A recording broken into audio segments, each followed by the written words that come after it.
Hi friends, welcome back to my channel. I'm Xoxo, this is Xoxo Tarot, and in today's pick a card reading, we are going to be asking Spirit, whose head are you living in rent free? So essentially we're just going to be looking at somebody who is thinking about you a lot and seeing what they are thinking about, and then we will finish off with some guidance so that this entire reading isn't just snooping. So before we get into it, I have something to tell you guys that I'm really excited about, and that is that I have my own candle. This is the first of my collection, and I must say it smells really nice, and it comes with a couple of crystals like rose quartz, amethyst, and clear quartz, and obviously it is very gorgeous and very beautiful, and it smells very nice, but unless you buy it, you won't know. But you don't have to. But if you want to, you can get it off at a discount, either on Angelic Magic 888's website using the code ASO5, or on her Etsy shop using code ASOT5.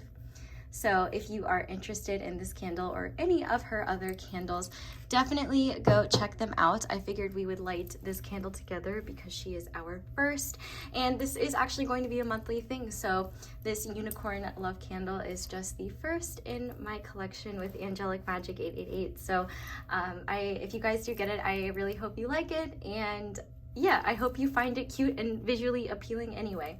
So we are going to light her, and I thought we could, I don't know, come up with like a little wish together to, you know, have the unicorns bless us with. So I'm going to think of my wish and obviously keep it a secret. So while I do that, you think of your wish, and then we will light our candle together and seal in the good vibes and wishes coming true. I know the unicorns will bless us. So, okay, think of your wish. Okay, all right.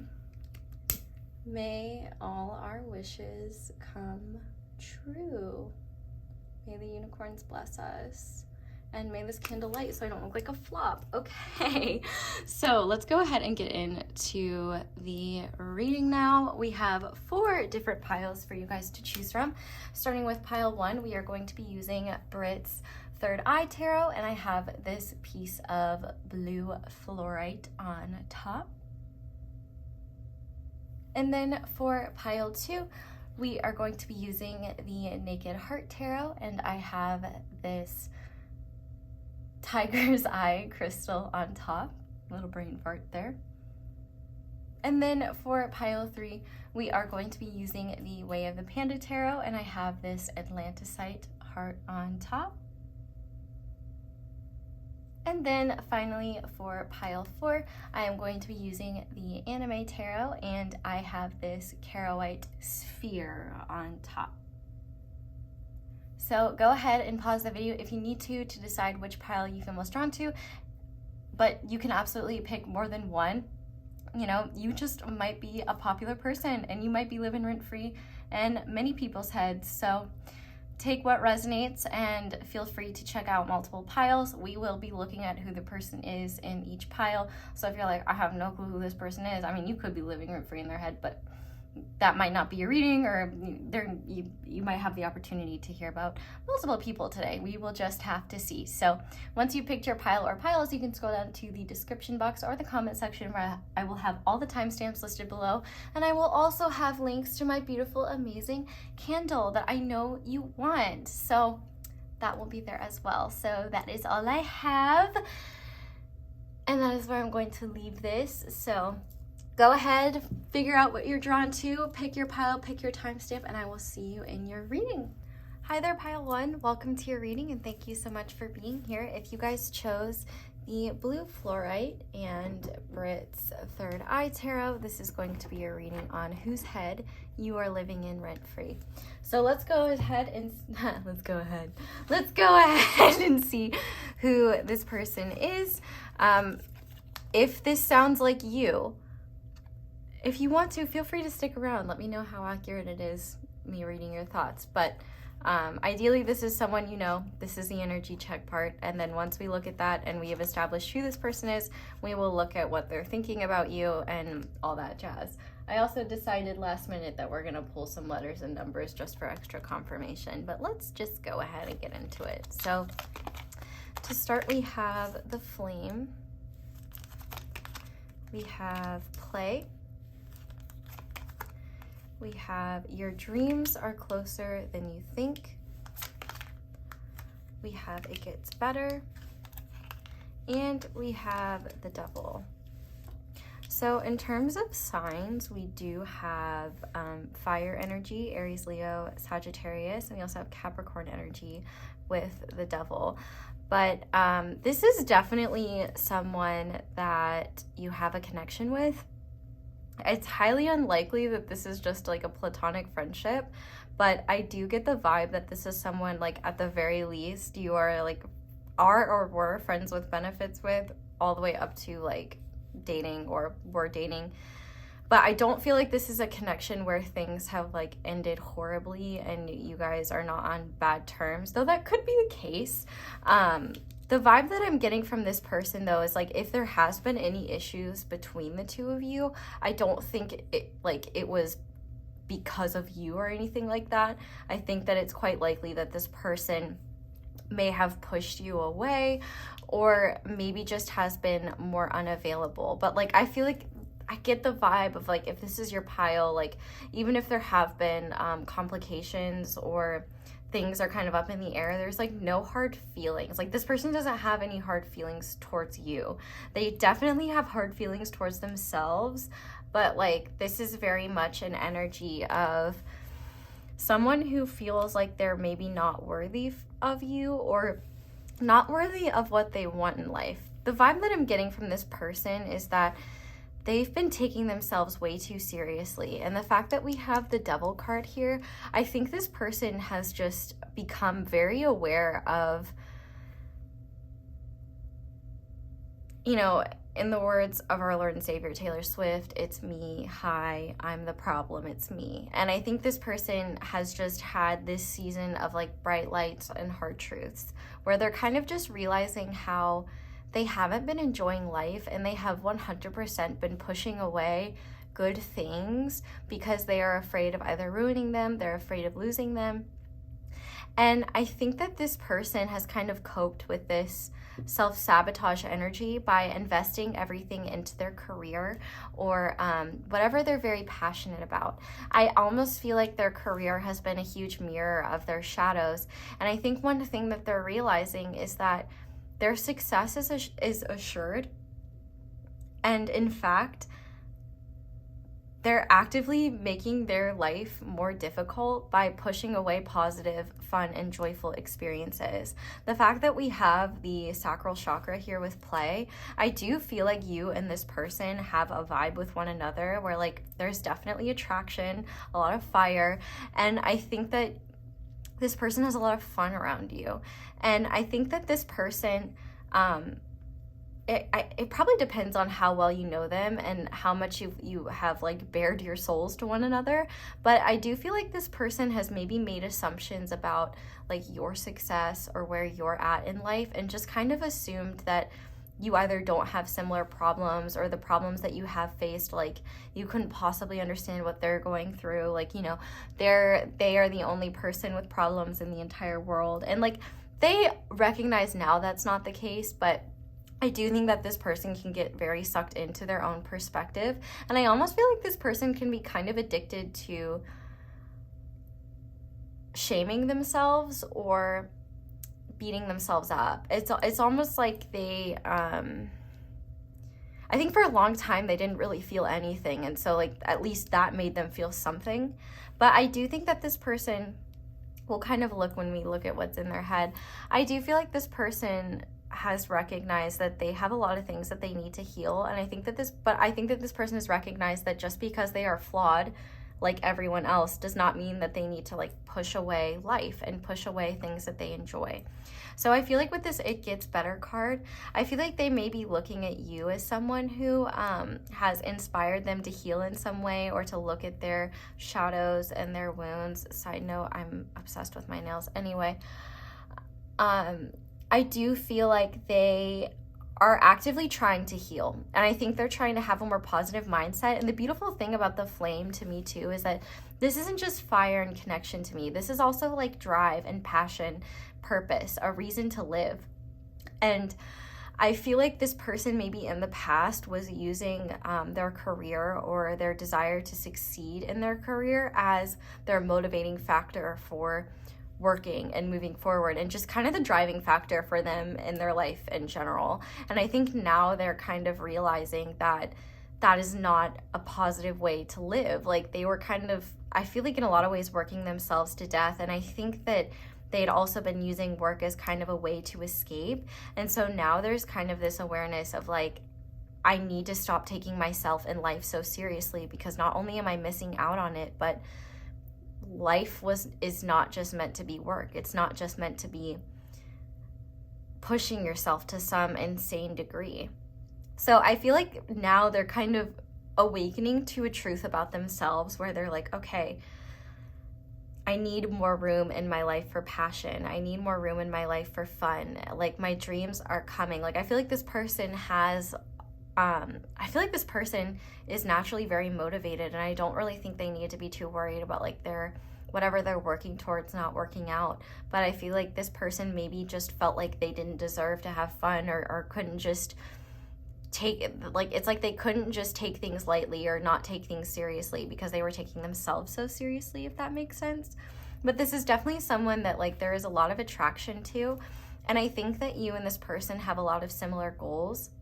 But I also think that there is something about your connection that has made this person aware of a lot of their shadows and a lot of the things that hold them back, and a lot of the insecurities that they hold.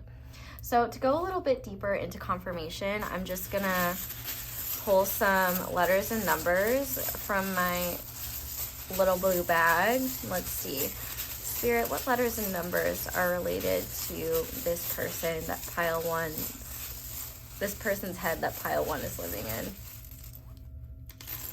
Okay, so we have an F. Okay, y'all are probably gonna laugh at me as I try to fix these, but listen, it's worth it. The sleigh was so worth it. Okay, we have an F, we have a W. I'm hearing the Friends song by SpongeBob. We have an A, we have a K. I didn't even realize that, but that's kind of funny. There could have been like some awkward conversation between the two of you or something like that. Let's see. What other letters do we have? We have G. We have, I think, two Ys. Two Ys connected. Okay, well this Y is kind of broken, but we'll take it anyway. So we have two Ys. I'm hearing Lady Gaga, that Lady Gaga song, G-U-Y. We also have, we have another W, or it could be an M. Let that be whatever it is to you. And we have a lot of numbers, so let's get into those. We have an 8. We have a 2. We have a 5. We have lots of 9s and 6s. We have a 0. So let's see. Technically, okay, so the 6s, okay. Is this also a 9? No, this has to be a 6, right? Okay, yeah. So 6s and 9s. Let's see how many 6s and 9s we technically have. So that's another 9. We have a 7. We have, these are 6s.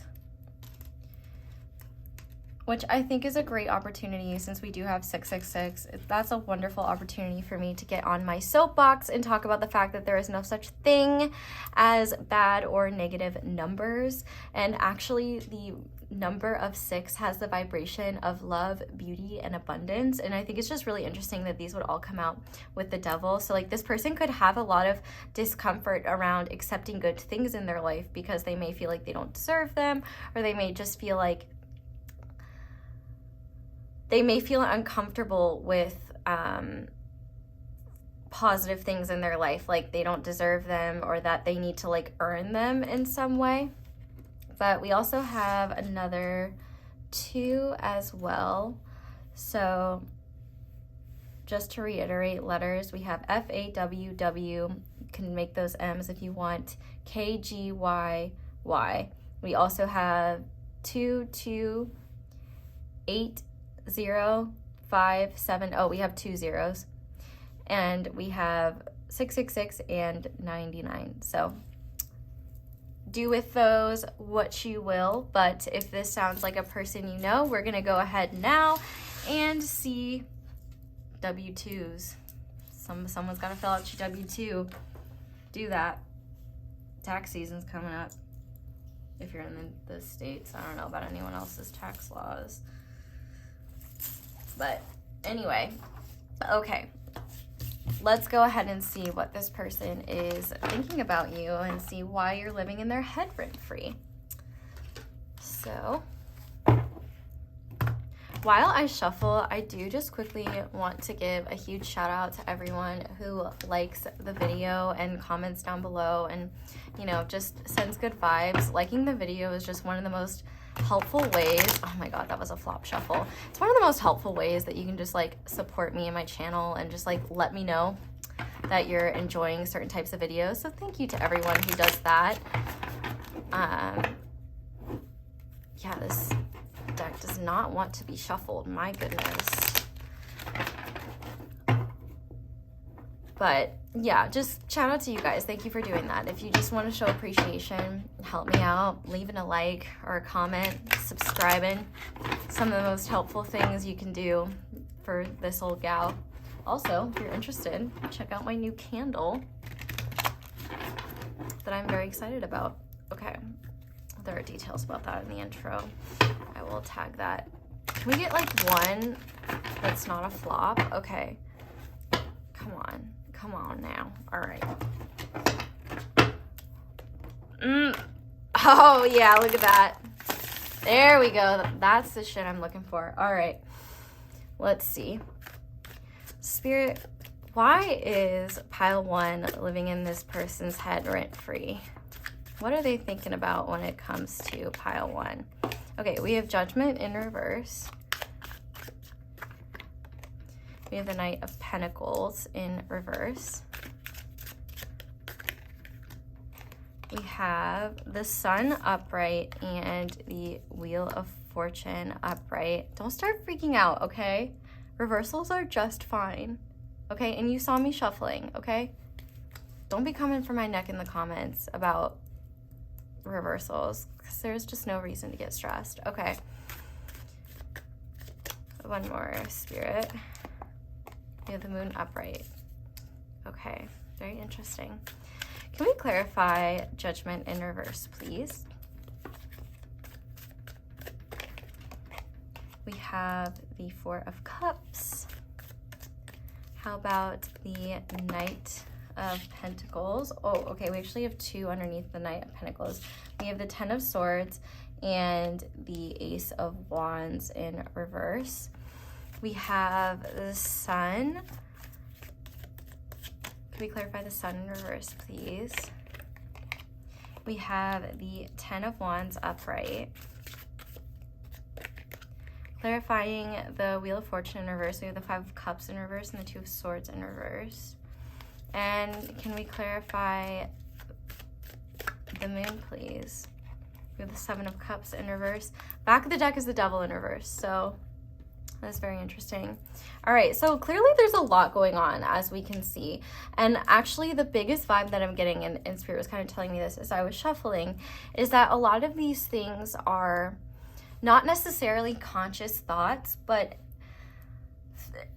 deeper truths that this person is integrating, but also like they may be kind of trying to escape from certain stuff like this. So I feel like there's a lot of sporadic thoughts happening with this person where like they're trying to focus on something and then like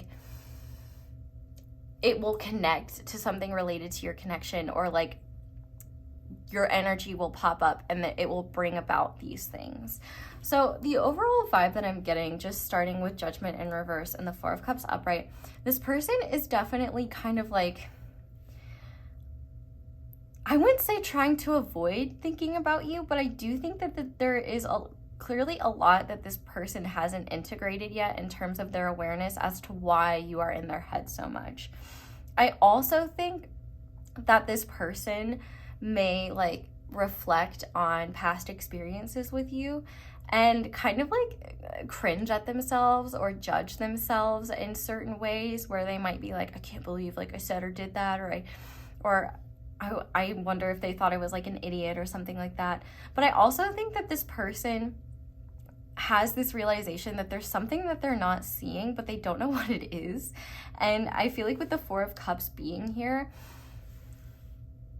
they are trying to find a solution logically and mentally. So I feel like there are times where this person does try to like, I feel like they may almost overanalyze what has happened in your connection and try to be like, okay, like I'm literally seeing like Jimmy Neutron right now, you know, when he gets into his like, I need to fix problems mode, like think, like this is kind of this person when it comes to this connection.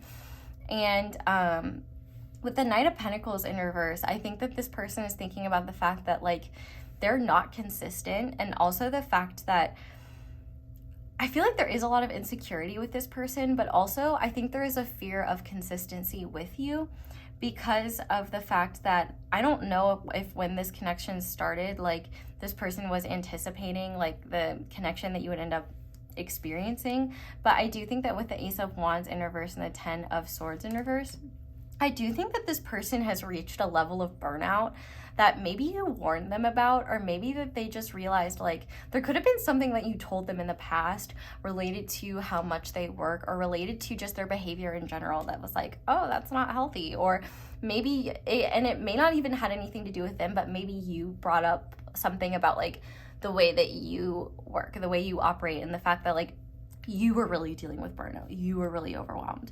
So I think that this person is really reflecting on their habits, especially when it comes to their job, and kind of recognizing how a lot of their self-destructive behavior stems from the fact that they don't really work through past energy, and then it lingers, and then rather than being able to deal with it, they kind of act out in ways that they're kind of ashamed of or not really proud of.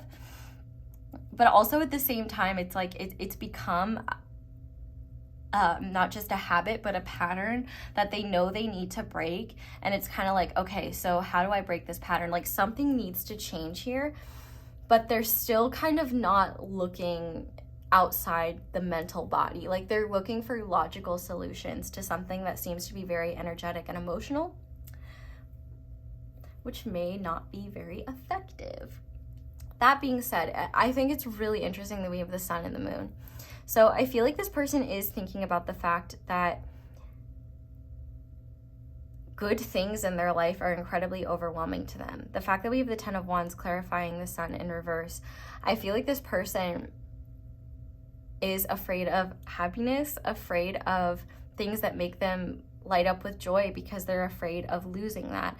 I also feel like with the 10 of Wands here, this person definitely has fears around, you know, kind of being Icarus and flying too close to the sun, if that makes sense. Like they have this fear of, what if I'm not able to balance this? What if I'm not able to juggle this and I can't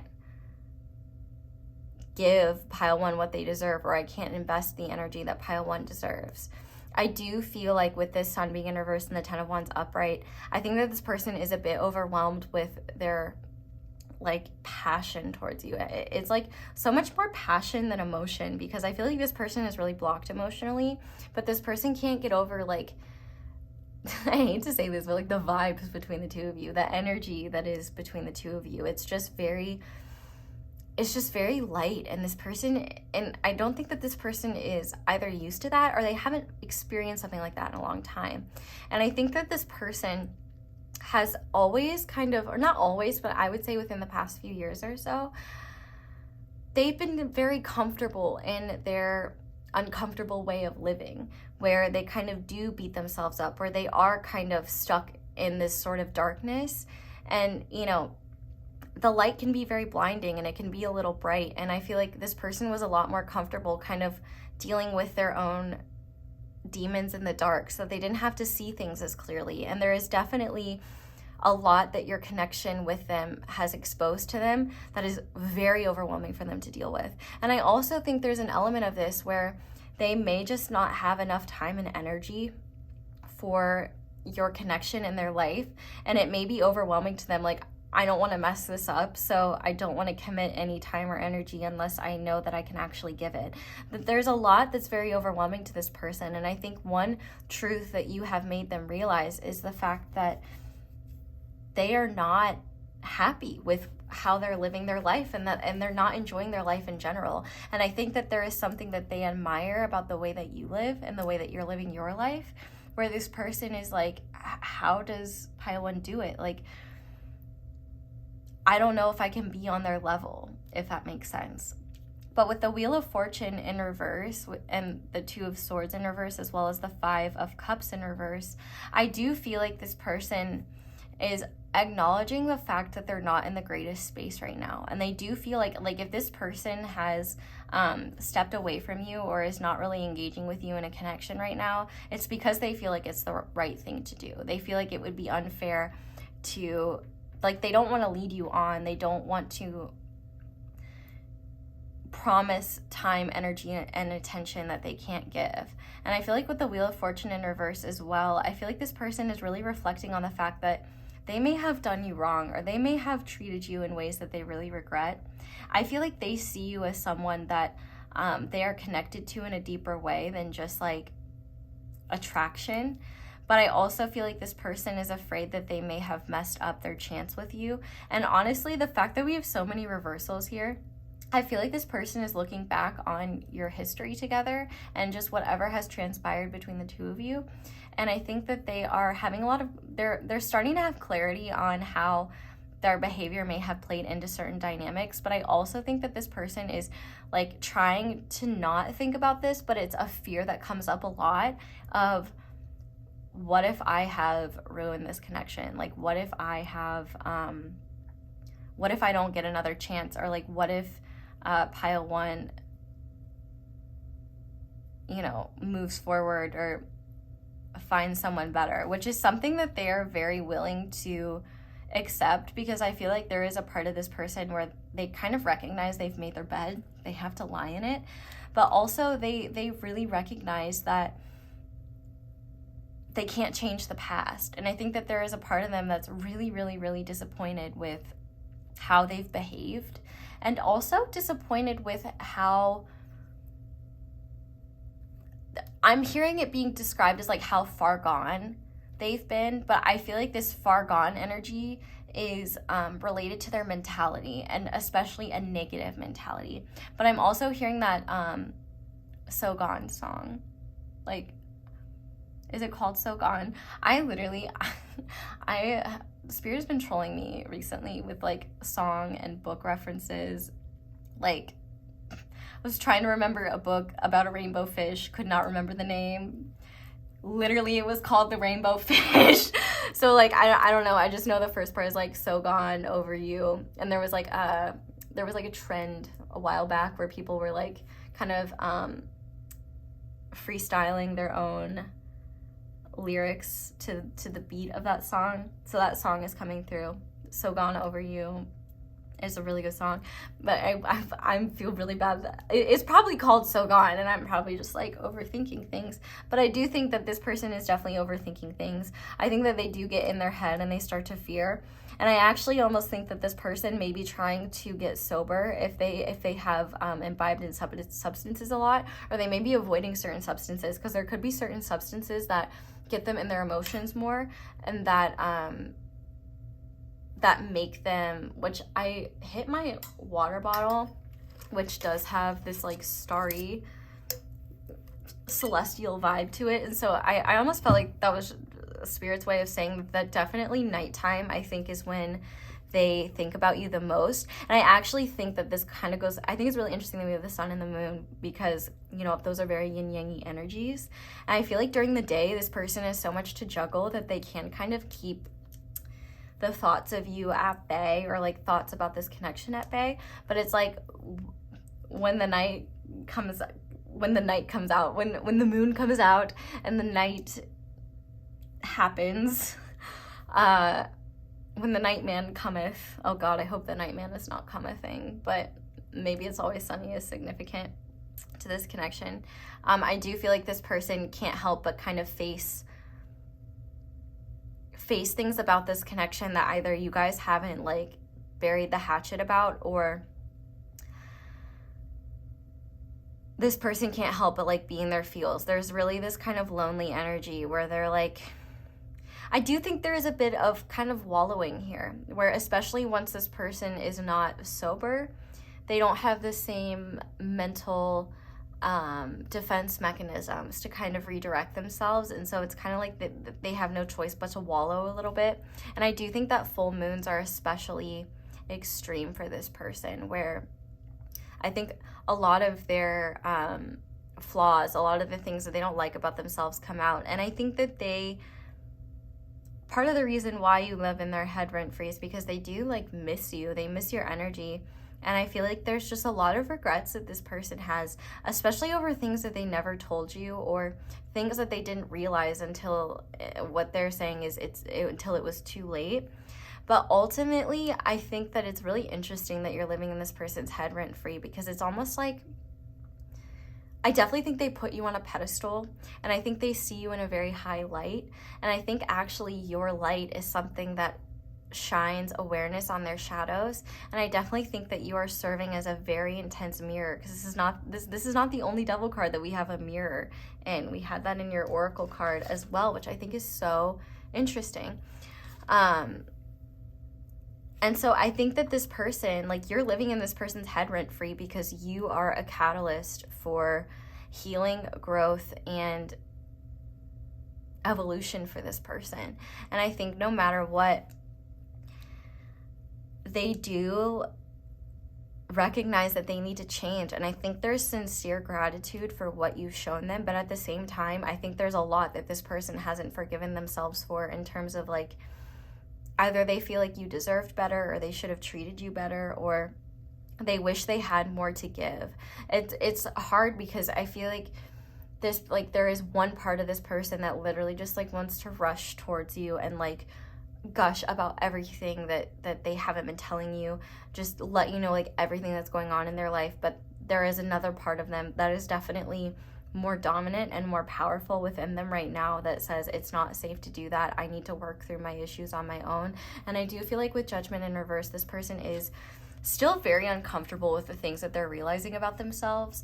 I do think that this person is almost kind of needing to go through a grieving period of sorts, where they kind of come to terms not only with their behavior, but how they have actively pushed away joy and happiness in their life because they've either felt like they don't deserve it, or they've been so focused on certain goals that they have lost sight of what truly matters and lost sight of what's important, especially when it comes to themselves. Like, you have brought about a lot of intense realizations when it comes to truths about them and truths about the way that they behave in relationships and connections. And I do feel like with the Knight of Pentacles in reverse, clarified by the Ace of Wands and the Ten of Swords in reverse as well, that this person is really primarily comfortable with just like lighthearted, maybe friends with benefits, or just like fickle connections that are kind of just hookups. And I think this person has a deep awareness that you're deeper than that, and the connection that you have with them is deeper than that. But I feel like this person is like maybe ashamed of the fact that they think about you so much, especially if they were the ones to, if they like pushed you away or have like cut things off in some way. I feel like there's a part of them where they're like, I shouldn't even be thinking about pile one. Like, it's almost like they're kind of going crazy a little bit. And I feel like with the Seven of Cups in reverse as well, they may have nightmares related to your connection, where like certain things that they did are replayed either in symbolic ways, or fears around this connection are kind of conflated and made to be very extra and terrifying in their dreams. And I think that's even something that they think about during the day. Like, they have such intense dreams about this connection sometimes, whether positive or negative, that they can't really like escape them during the day. I do think though that this person is like trying to not cry over spilled milk, but I do think there is a part of them, especially when they're in sort of like a self-pitying mode, that they do kind of get overwhelmed and reflect on the ways in which they've fucked up, or the ways in which they haven't been the person that their actions haven't aligned with the person that they want to be, and they are aware of that. And the biggest thing that I feel when it comes to you is a deep level of respect and a deep level of, you deserve the best, and I am not even close to being that. So I almost feel like this person thinks about the fact that they need to keep their distance from you while they're working themselves out, because they don't want to waste your time, and also they don't want to get in the way of your happiness. And I also think that there is this feeling within them that's like, I don't even know if I deserve to be around them, or I don't even know if this connection is, like, this person is definitely unsure of whether this connection was meant to teach them things and this connection was just meant to be in their life for a season or a reason. So I feel like this person is kind of, they're doing their best to kind of just surrender a lot of fears around this connection. I feel like they're trying to trust the universe, but I think at the same time, there is this dual aspect of them where it's like they yearn for you, but at the same time, they're avoiding you because they feel like it's hypocritical for them to yearn for you. So I feel like that yearning really comes out at night or at times when their guard is down and they're more vulnerable. But I do think that this person, I feel like Spirit's not letting this person suppress this connection. I feel like they may have tried to suppress it for a long time, but this connection is revealing a lot of important truths to them that they need to be aware of. And I think more than anything, they're realizing that no matter what is meant to happen in this connection, like, it will, but there's clearly things that this connection is trying to show them about themselves that they need to address, and they're trying to do that. But I do think as well, they may get kind of afraid, like they may work themselves up sometimes thinking about like what you're up to, or thinking about like someone sweeping you off your feet, or just you being very happy without them. I guess for some, there could be fears that like you hate them, or that you don't, that you will never like give them the opportunity to like apologize to you or something like that. But at the same time, I feel like this person is carrying a lot of shame and a lot of guilt for whatever behavior they have displayed to yourself or even other people. Because I do think that they're also like kind of seeing patterns where they may have like assumed that there were things wrong with other people, but they're realizing that they have patterns within themselves that they need to address. And I think that one thing that they just may not have realized is your vulnerability, or how precious you were, and how they may have projected their own shadows onto you in some way, shape, or form. But I do think that there is a lot of rumination and a lot of regret on their end for certain behaviors. And I think that they do just often think about like what you're up to and what you have going on in your life. But I do think they also kind of create mental torture porn for themselves, where they think about like you moving on and like being happy, which is well within your rights to do. But I do think that there is a part of them that kind of almost makes themselves sick with their fear surrounding this connection. And that is another reason why you are living in their head rent free. So with that being said, I'm just going to go ahead and kind of finish this reading off with some guidance for you. I would say overall, to just summarize why you're living in their head rent free, is because this connection was powerful and intense. And I feel like this person, a lot of the realizations that they're having about this connection are happening now rather than while the connection was occurring. And I think that this person holds a lot of regrets. And I think that this connection is showing them a lot about themselves that they need to work on. And I think this person is trying to be kinder to themselves and trying to heal.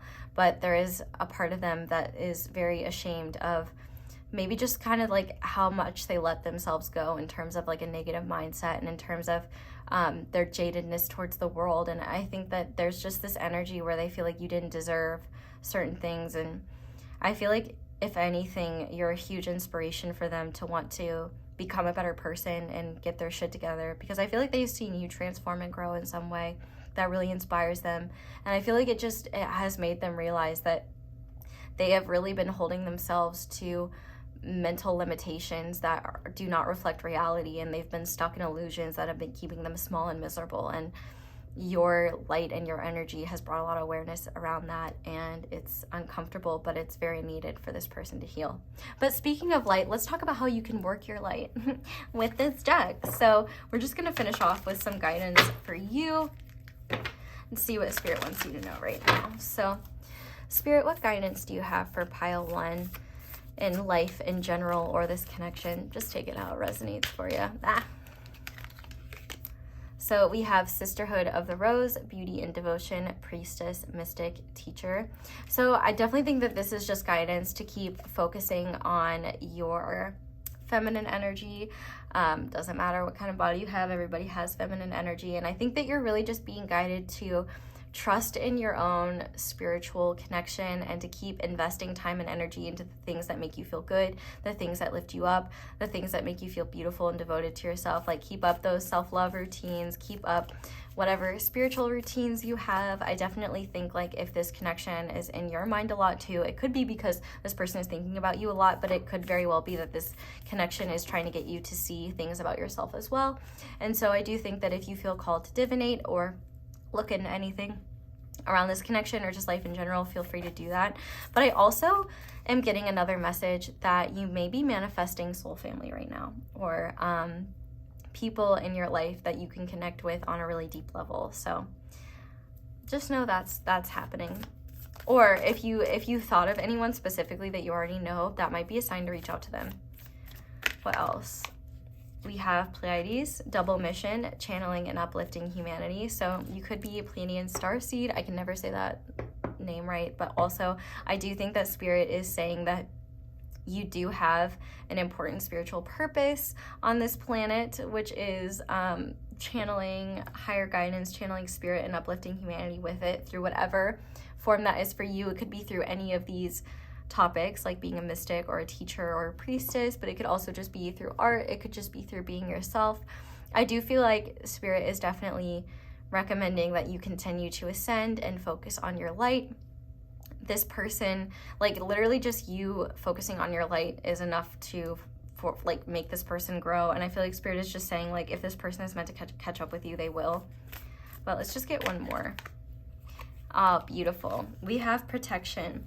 Call back your power, cut the cords, soul retrieval. So I do feel like Spirit is saying, like, if you feel tied to this person and you don't want to be, you can cut cords if you want to. But I also think that if you get yourself, like, trapped in this loop of wondering what they're doing, or placing your happiness or placing your focus on them, or just really desiring them to come forward or to take some sort of action towards you, I feel like Spirit is asking you to call back your power and remind you that, like, this person will come around if they're meant to, but that doesn't mean you should stop living life in the meantime. But on the back of the deck, we have break the chain, ancestral patterns, healing, or rewriting the future. So I feel like Spirit is really saying, like, anything is possible, and now is a wonderful time to just continue working on your healing and protecting yourself, and just know that your light is already doing big things. Like, it's given this person a whole giant mirror to the face where they have to face themselves. So, like, just imagine, like, I guarantee this is not the only person you are affecting with your light. So keep focusing on it, keep thriving, keep growing, keep healing. But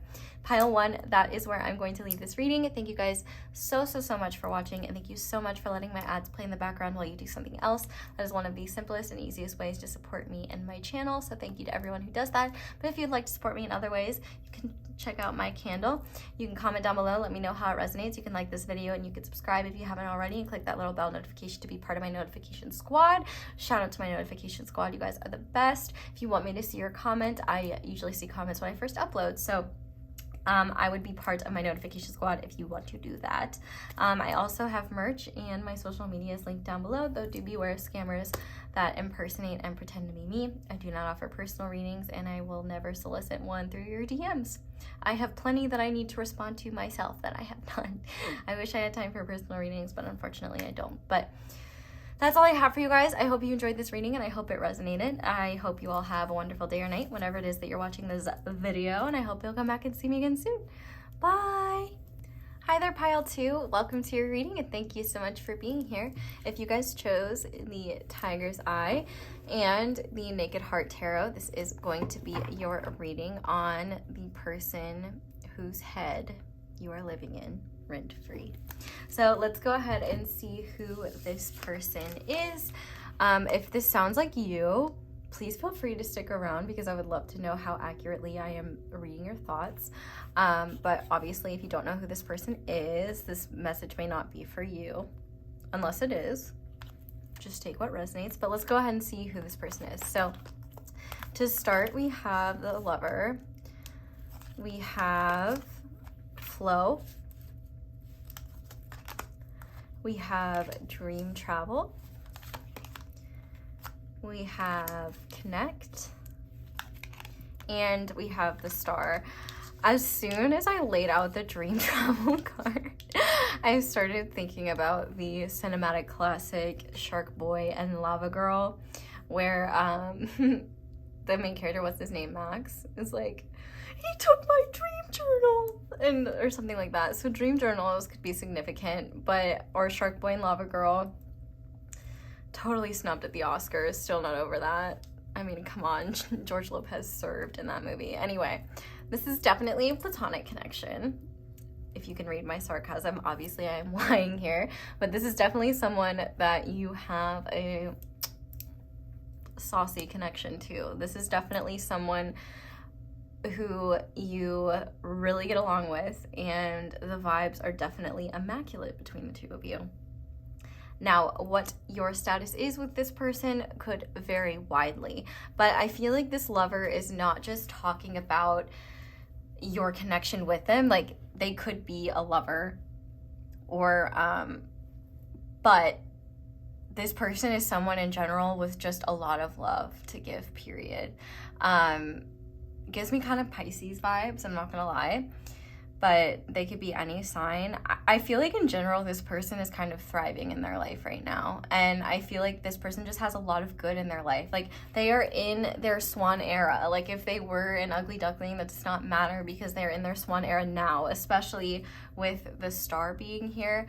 I feel like this person may not like fully recognize just how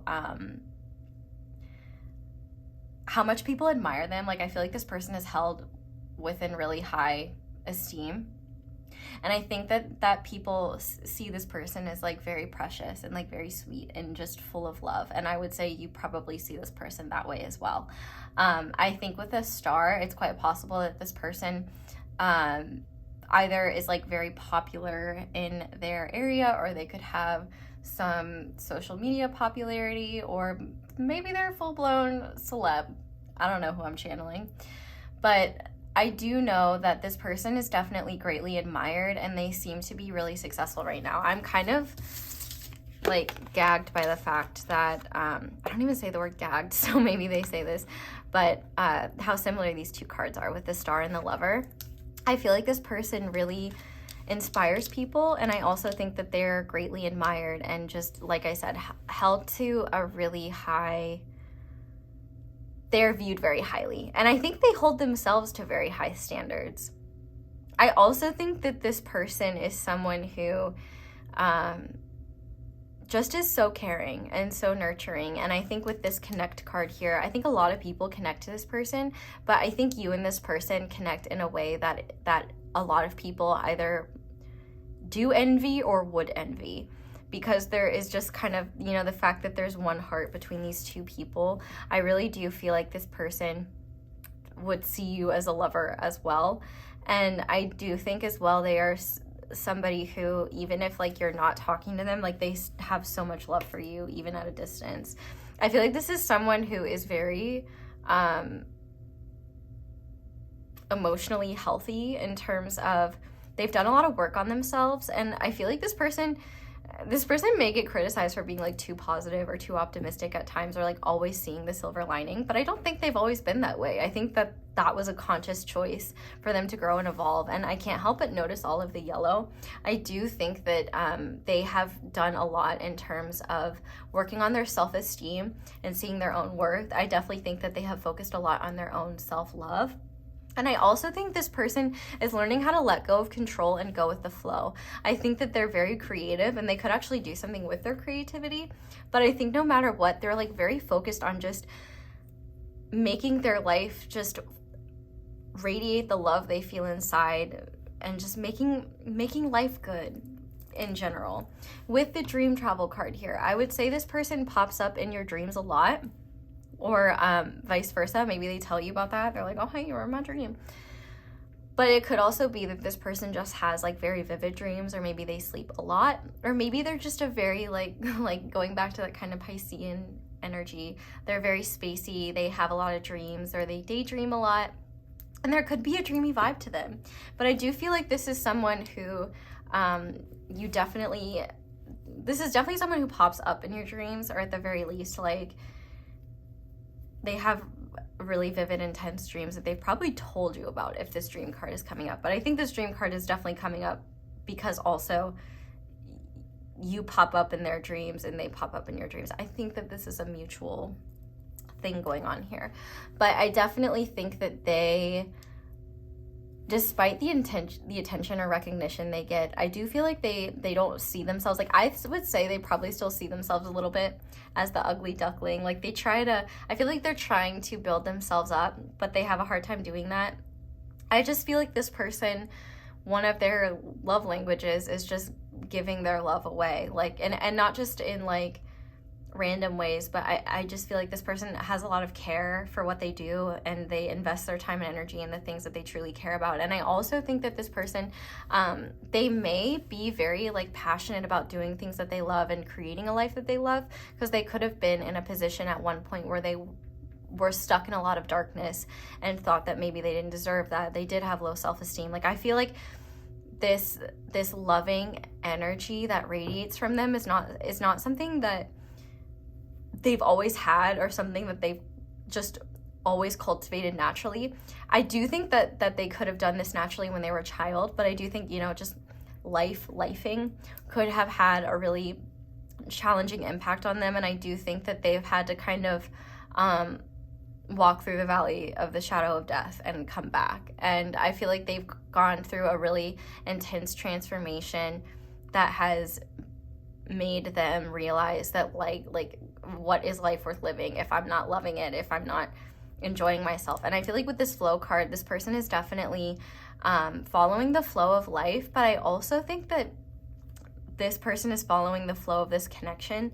I do think as well it was just flow and connect. Like, there is a unique flow between you and this person that is unlike something either of you have ever experienced. I feel like this person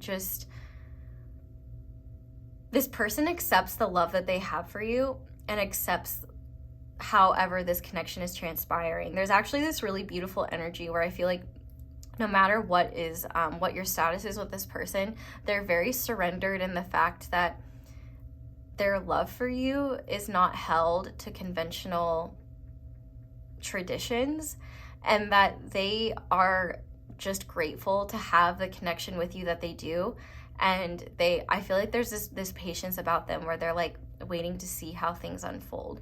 But I feel like you would see them as someone that has a lot of attention on them, and someone who that I would also say you admire and likely love or have a lot of love for. And I feel like a lot of people love this person, but I feel like this person, and I do feel like this person has a lot of love for people in general, but I feel like when this person like truly genuinely loves someone, like, there's almost like this like threshold that you have to cross first, and once you get there, it's like it's very hard for this person to go back from that. And I feel like there is just some sort of connection between you and this person where like you've got each other's backs, like you trust one another. And this technically does not have to be like a romantic connection. Like, this could be a best friend, this could be a sibling that you love very, very much. But like, no matter what, this is someone that you have a lot of love for. They have a lot of love for you, whether that is romantic love, platonic love, familial love. But I would say most likely the biggest vibe that I'm getting is romantic love. And I do think that they are somebody who you recognize to be just kind of very loving, very precious and nurturing. But also, I do think that you may see them as like full of so much love that sometimes you may wonder, like, how do they do it, or how do they have this energy? And I will say, I do think part of that loving energy coming through is not just something that they naturally have all the time. I think it's is a lot easier for them to feel that way and express that love when they're around you, because they feel the love that is shared between the two of you. But I feel like with this connect card, you've definitely got one another's backs, and I feel like this person definitely trusts you, and I feel like this person feels like you get them in a way not a lot of other people do, or they just feel like the connection that you have is one that flows so naturally and easily, and I feel like this person finds that to be something very, very unique. I'm kind of paying attention to numbers, and we have the number 33 here, so this person could be a life path 33, or they could be 33 years of age. 33 could be a significant number. We also have 52, and I was trying to read Roman numerals, but I couldn't do that while channeling, so that's a 17. So 17 and 9, those could all be significant numbers. But just to go a little bit deeper, I am going to pull some letters and numbers just to kind of help you in terms of confirmation. So pile 2, please, Spirit, who is this person that pile 2 is living in their head rent-free? Yeah. This one got stuck around me. So this person might have a question for you or something like that. But already I am seeing the fact that we literally have the word love here. So this person definitely loves you. I would say it's likely that you love them or you have a lot of love for one another. But the fact that we literally have love here, I think is pretty significant. The fact that we had the Q around the pinky finger, I don't know, maybe they have you wrapped around their pinky finger or vice versa. Or maybe they have a question around something. But we also have an S. We have an S. I know it looks silly for me to try to move these letters around, but it is worth the slay that these nails are giving. We also have a Z. We have an X. We have an O. We have an H. What is this letter? We have an R. And we have a 1. So in this pile, we have a lot of letters, not very many numbers. So the number 10 could be significant, or this could be like the Fool and the Magician, possibly. XO, I just think of hugs and kisses, but we have 2 O's here. So these could be your initials, their initials, but we have an L, O, V, E, S. I'm thinking of that the songs like L's for The Way You Look at Me. Oh, you know, song in the beginning of the Lindsay Lohan version of The Parent Trap, very iconic. We also have an S, a Q, Z, X, 2 O's, an H, an R, a 1, and a 0. So maybe January is significant, or something like that. Or maybe it's just like a bunch of O's, like this person either loves you or you love them, or they are a lover of some kind to the point where it's literally being spelled in the letters, which is quite interesting because that has never happened before. So if this is resonating, let's go ahead and get into the tarot now, which I think really makes sense given the deck that you guys picked, the Naked Heart Tarot. I definitely think that there's something very vulnerable and raw about this connection that I don't think that this person has experienced, or that you haven't experienced. I feel like there's definitely something unique about the kind of love that exists within this connection. But while I am shuffling, I do just want to give a quick shout out to everybody that likes the video, comments, and just leaves any support when you enjoy the reading. Like, that just helps me so much. And so I just want to say thank you to everyone who takes the time to like the video when you enjoy it, or leave a comment, because not only does that help me know like what you guys are enjoying, but it also just helps me and my channel, and it's a free way to say thank you. So thank you to everybody who does that. You guys are the best. And if you ever just want to show me your appreciation, quick reminder that a little like goes a long way. But also, I did just come out with a candle that I happen to really love. There's details about that in the intro, and feel free to check that out. Or it's also in my community page if you want to see me riding a unicorn.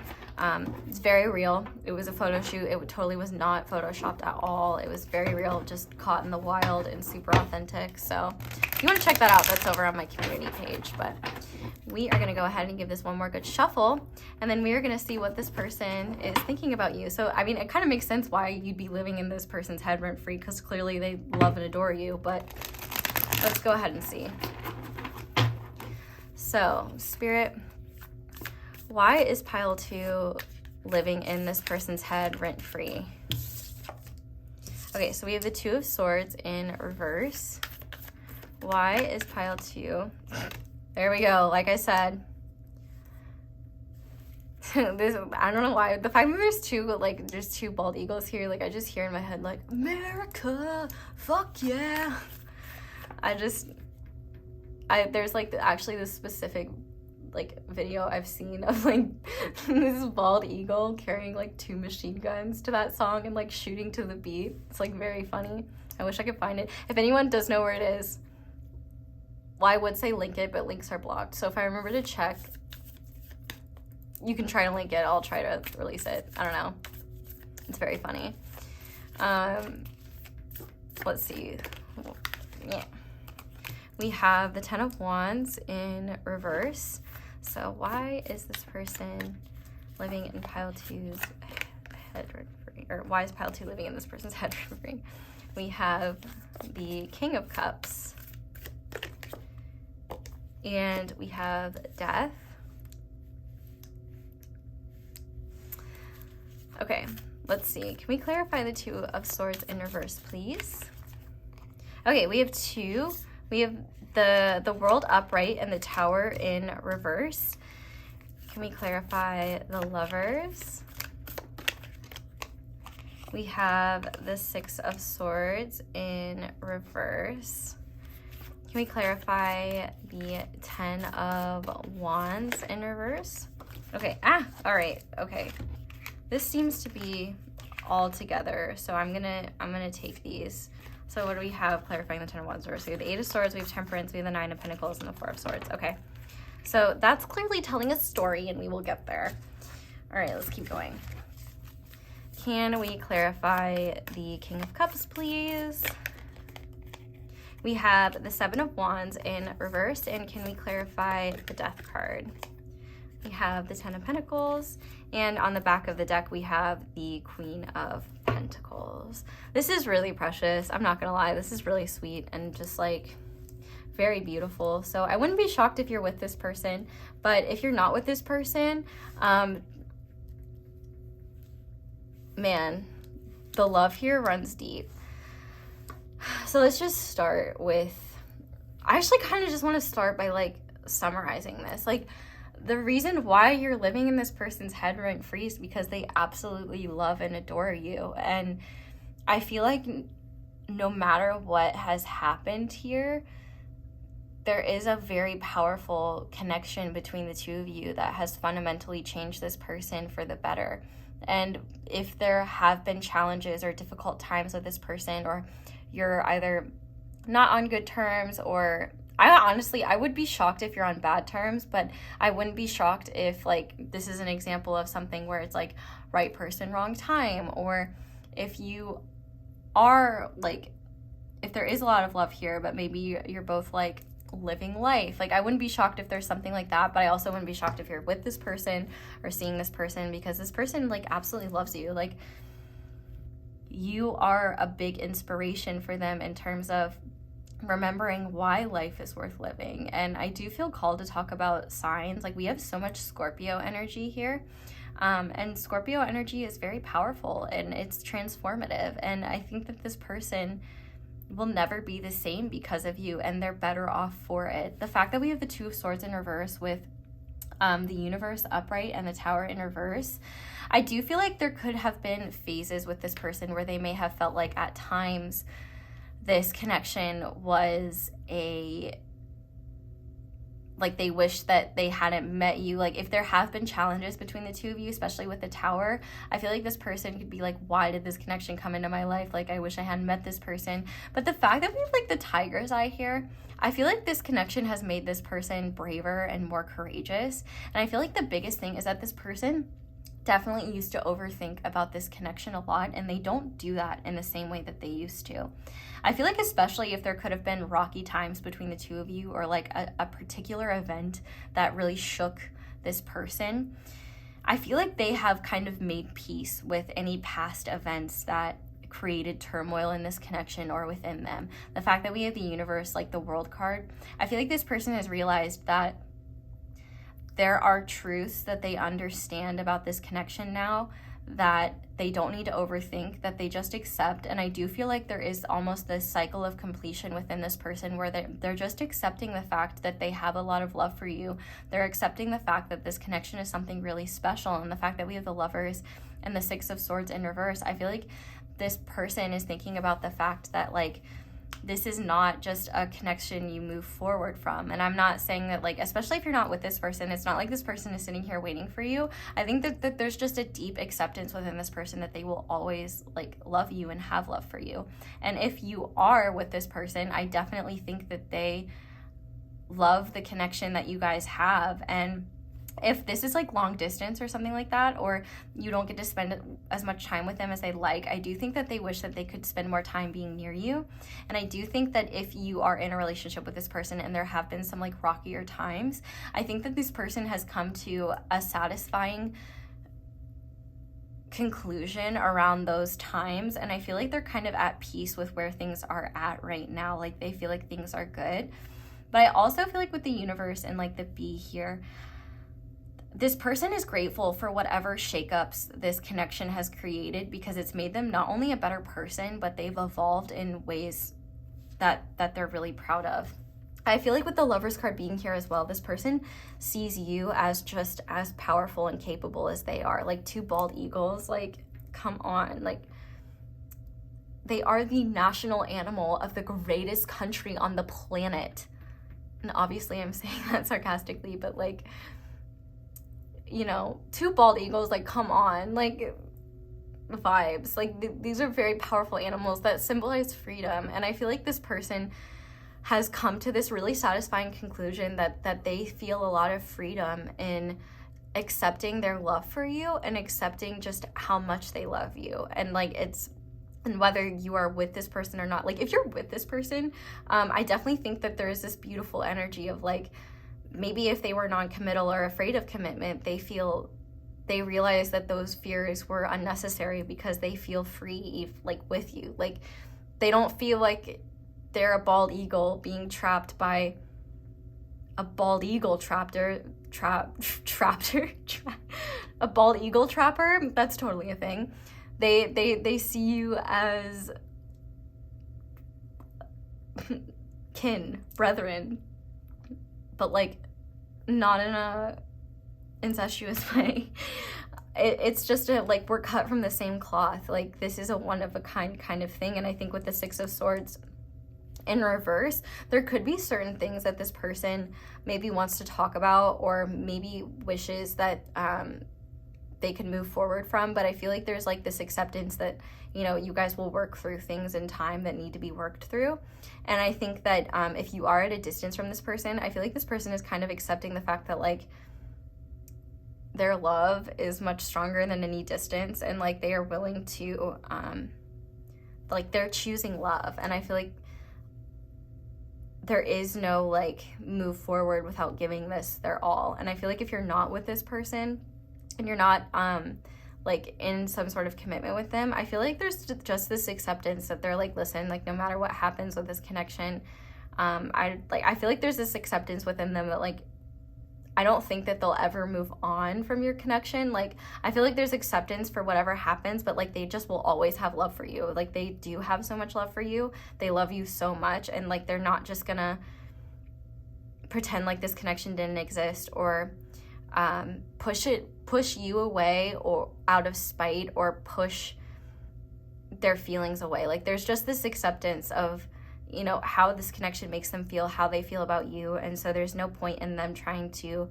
run away from that, or trying to like move forward from that and not acknowledge it. Like, this connection could have been very jarring for this person, but I think that they're realizing how much good has come from the energies of this connection.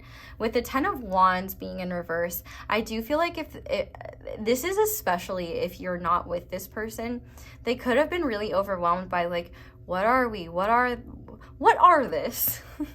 What is this connection? Like, does pile 2 not have feelings for me? Do they not care about me? Do they not want to be with me? Like, I do think that this person was carrying a lot of worries and a lot of fears that these feelings either weren't reciprocated or something like that. And I think this person has realized that they don't need to hold on to so much burden around this. Like, they can just go with the flow. And I think that if you are with this person, they could have been really worried about like what would happen between the two of you, like if you were going through certain challenges, or if there were or are certain hurdles that you have to overcome, like distance or visa issues or legal issues or anything like that. I feel like this person is realizing that they can't keep themselves trapped in their head worrying about scenarios they have no control over. So the fact that we have this whole lineup, the 8 of Swords, Temperance, the 9 of Pentacles, and the 4 of Swords, I think that this person is realizing that they had definitely been keeping themselves stuck in certain energies because they were like giving their power away either to forces outside of themselves, or they were like putting things in your court, like when will pile 2 show up in the way that I want them to, or something like that. Whereas I feel like this person is realizing that they were carrying burdens that weren't theirs to carry in the first place. And so I feel like with Temperance and the 9 of Pentacles, they've recognized that they need that balance is really important for them. And not only that, they can be satisfied and happy on not only on their own, but also like I feel like this connection, or the way that they were thinking about this connection, showed them areas in where they've been keeping themselves trapped and limited in their own mindset. I feel like especially if you are with this person, they could have been really forcing themselves into certain positions or certain like life paths or like certain pathways that were aligned with you. And it's like quite possible that maybe, like, for example, you're under, like, let me just give a random example. So like, let's say you and this person are together and you're in a job that requires you to pick up and move a lot. And let's say you both live in the same place, and this person really loves where you both live. And I feel like, you know, this person could have been mourning leaving this place, not even knowing if you would have to move or that you both would ever have to move. And maybe this person was saying, well, if pile 2 is moving, like, I'm going with them. And maybe this person realized, like, you know, I don't know what the future holds. What I do know is that I love pile 2, and I'm not going to burden myself with issues. Like, if something like that happens, we'll cross that bridge when we get there. I feel like this person is realizing that they've needed to find balance within themselves. And I feel like this person could have been carrying a lot of burdens or shame around this connection, especially if you're not together with them. Because I do feel like there could have been this shame around, like, why do I feel things so deeply? Like, why do I love pile 2 so much when we're not even together, or something like that. I feel like this person is realizing that they've needed to work on themselves a lot. And I also think that this person has realized as well that they've been, especially if you're not together, pushing people away and kind of keeping barriers up. Like, it's not only that they've been trapped in their own mind around like fears and worries about this connection not working out, but also I feel like they have been keeping other people out. And I feel like this person is realizing that, you know, overthinking about your situation or overthinking about your connection is not going to make anything happen any more quickly. And also, if they're focused on you too much, they're not focusing on themselves. So I feel like there has been this really beautiful realization of the fact that they don't need to justify their love for you, and that they don't need to justify why they love you or have reasons. Like, love just is. Like, that's kind of how it works. It isn't because you're deserving of it. It isn't because there's a reason. It's just because it exists. Like, there is a beautiful connection here. And I feel like this person is realizing that they can be happy and joyful and balanced on their own. And I also think that if you are in a connection with them, you know, if long distance is a factor or fears of breaking up have been a factor for this person, I think they're realizing no matter what, they'll be okay. And that just because something doesn't happen forever doesn't mean the love didn't exist, doesn't mean that like the love was any less beautiful. But ultimately, I think that what this really is that this person was carrying a lot of worries and fears about this connection, and they could have been ruminating about the past between the two of you, but now they're just kind of realizing like, you know what, I'm a strong, independent person. I can stand on my own 2 feet, and I need to be a balanced person. Like, I can't stay trapped in my head, and it's time for me to kind of heal the things that are keeping me afraid of being vulnerable, to heal the things that make me feel trapped, and to become aware that I'm not bound to any one situation. Like, life is full of unlimited possibilities, and love always finds a way. So I feel like this person just has a much more balanced perspective where they are now kind of trusting what the future holds for them. And I also think that they have started to accept the unconditionally loving nature of this connection, where rather than trying to push those feelings away or feel ashamed of them or hide them, they're just kind of accepting them and balancing that out with love for themselves and passion for themselves. It's a really beautiful energy. And I think the biggest thing is that they are learning to, they could have been really attached to certain worries or fears, or one unhealthy way they may have coped in life was just by like overthinking everything and getting themselves stuck in analysis paralysis. And I think they're realizing that doesn't serve me, and I need to let go of that.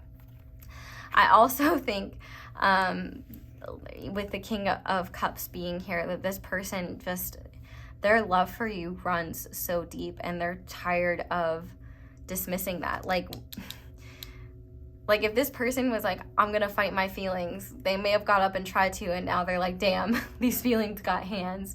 I feel like this person realized it's kind of futile to try and fight these feelings. And I actually feel really called. I happen to have my animal spirit guidebook, even though this is not the guidebook to this deck. I want to see what the whale says in here, because it might give us an idea of like where this person is at in their life, especially towards your connection. Desire to delve deeper, profound peace, ancient wisdom. The whale represents profound emotional health and stability. Whale personalities are not afraid of emotional expression or traversing difficult terrain, as they have overcome many challenges in their lives. These experiences have enriched them, given them stability, strength, and a depth that is rare. Whale energy is usually linked to the feminine forces of compassion and communication. We can depend on whale personalities when all else seems lost, and trust them to be a beacon in our darkest hour. So when it's in balance, it's calm, steady, and deeply compassionate. When out of balance, it's heavy and slips into an old story, and to bring it into balance is regular self-care. So I feel like this makes a lot of sense, and I love that it's even the same type of whale. I don't know what type of whale this is, so if you're a whale expert, let me know. Love that I had that on standby. Thank you, Spirit, for that. But I definitely think that this person is just very compassionately accepting of what has happened within this connection. And I do feel like if you and this person have been through a lot, or this connection has been somewhat turbulent, this person has grown from those lessons, and I feel like it has just stretched their ability to live in love and understand that love is not dependent on certain behaviors or things like that. I feel like with the Seven of Wands, this person may have tried to fight their feelings or push you away or in some way, or they may have felt a lot of frustration around certain elements of this connection. And I think what they've realized is that they don't need to fight these feelings. Like, they can just accept them and continue living their life. I feel like they've just accepted the fact that like they love you very, very much. They have so much love for you, in fact, that it's futile to fight it. So I feel like they just flow with it. And I feel like there's just this compassionate awareness of they just want you to be happy, and they're focused on their happiness as well. And whether that happiness is together or separate, ultimately they want what's best for you. And I feel like they've developed a lot of emotional maturity from this connection. And I think that they've learned what truly loving someone is all about. And I feel like if you're not in a relationship with them or in a connection with them, this person just like, I feel like this person gets overwhelmed sometimes about like how much love they have for you, despite the fact that there's no like commitment or something like that. They may have never thought something like that was possible. But if you are in a relationship with them, I feel like kind of the same thing goes. But there's this element of like, I don't want to fight with this person. I don't want to create any more issues. Like, I just want to flow with this beautiful love that I have with you, pile 2, and I just want to see where things go, or I just want to give this relationship my all so that at the end of the day, I can be at peace with whatever happens here. Like, I feel like this person is definitely like, they don't know what the future holds, but all they do know is that like you have a very special place in their heart. I feel like if you are not in a connection with them, the amount of love that this person has for you may be something that they kind of keep secret, and maybe they've never even told you how much they love you, but it's just kind of like something that's inherently felt. Like, you just kind of feel that with one another. I would say it's quite likely you feel the same way, especially since we have the Lovers here. But I do think that this person is tired of like being defensive around their feelings, and I feel like they're no longer trying to fight their feelings or give themselves reasons as to why they should or shouldn't feel a certain way about you. Like, they're just learning to flow with them, and I think they have a lot of compassion for themselves. And like, this honestly just makes me want to cry, because I feel like this person has this awareness that like a love this deep and pure, like, what a beautiful thing to experience it in general. Like, why would I fight it? Why would I push this away? Like, even if things end, like with this Death card here, like even if things end, or even if there has been an ending or there has been a shift, like, I have become a better person for knowing pile 2. Like, I have become a greater version of myself, and my heart has been stretched to places that I never thought imaginable, and I've come out on the other side not only more wise, but more grateful and more in tune with the energy of love. Now, the beautiful thing with the Death card being here is that they actively recognize that you've changed them for the better, and that your connection has made them grow and evolve and let go of elements of themselves that are not true to them. I feel like with the Death card being here as well, if you're in a relationship with them, they could be like thinking about how this is going to affect your life together. With the 10 of Pentacles here, I feel like, you know, for example, I will just say right now, like, if you and this person are moving in together, or thinking about getting engaged or getting married or something like that, like, this person is really looking forward to spending their life with you. And like, I literally want to cry saying that. Like, they love you so much, and I feel like they really just see a beautiful, bright future with you. And I feel like if you're not with this person, whether this connection has reached an ending or you both are just separately living your lives, like, I feel like this person actively acknowledges that they will never be the same because of you, and they're better off for it. I think that this person has hopes that like things will work out between the two of you. I feel like they see a future and a family with you, and the fact that we have the Queen of Pentacles on the back of the deck, I feel like this person really wants to nurture you. Like, this is this is also like a spouse card, so I feel like this person could see you as like husband or wifey material or something like that, if, you know, getting the law involved in your relationship is you're in this person's vibe. But I definitely think that this person, like, they see you as someone that they could build a beautiful future with. They see you as someone that they could see growing old with. Like, they're like, I would literally like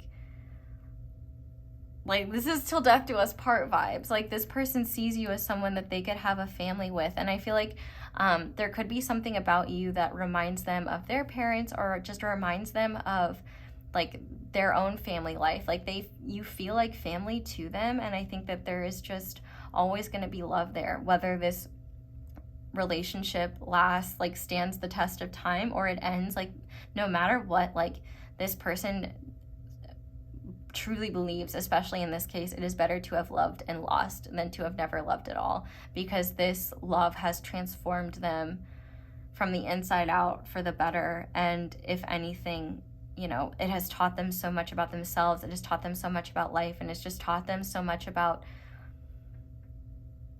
the unlimited nature of love, and just the power that love has, and the strength that love can create. And man, this is just really beautiful. Like, pile 2, you just have to know that this person really, really, really loves you. And I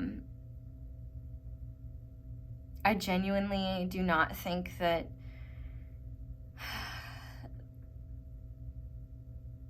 there will ever be a time, like, I'm trying to like talk, but then sometimes when I'm channeling, I can kind of anticipate things that people would say as I'm saying them, and I'm like, I don't think there's anything that you could do that would make this person stop loving you. And then I'm hearing in my head, well, what if they like murdered my entire family? Like, what if I murdered their family? Would they love me then? Like, what if I took a shit on their car? Would they love me? Like, I don't know. But that stuff, like, that's why I was randomly pausing. And I feel like that's just silly noise. And I feel like, honestly, like, there's just so much love between you and this person. And I feel like you need to know that no matter what your status is with this person, like, the love that is here is very, very real, because I'm sure you also love this person as well. And I feel like this person has come to this place of, like, I feel like, one, this person has recognized that there's a soul deep love here. So, like, it doesn't matter how you grow, how you evolve, like, they will love every version of you because it's your essence, like, it's your soul expressing yourself in just different ways. And I feel like this person knows that the human experience is finite, but the love that they have for you is something that transcends this lifetime. And I think that they may feel like that you guys go back beyond this lifetime, but I definitely think that if you're with this person, or you're in a relationship with this person, or if you're married to this person, like, I definitely think that they're very happy with their decision. If you have a family, I feel like they are just, like, absolutely just, I feel like they didn't even realize, like, so much love was possible. This is such a beautiful reading. Like, I can't help but just cry, because, like, this is just such a pure, beautiful expression of love. And, like, every fucking human deserves this. And, like, the fact that this exists just gives me hope and faith in humanity, because we all deserve love like this. And this is really what unconditional love is about. And this is just really beautiful. There's a lot of deep surrender and acceptance and love here. I can't stress that enough. So I'm going to go ahead and finish this reading off with some guidance for you with the Work Your Light deck. Then I'm probably going to go cry for an hour, because this is just so precious. Definitely let me know who this is for you if you feel comfortable saying so.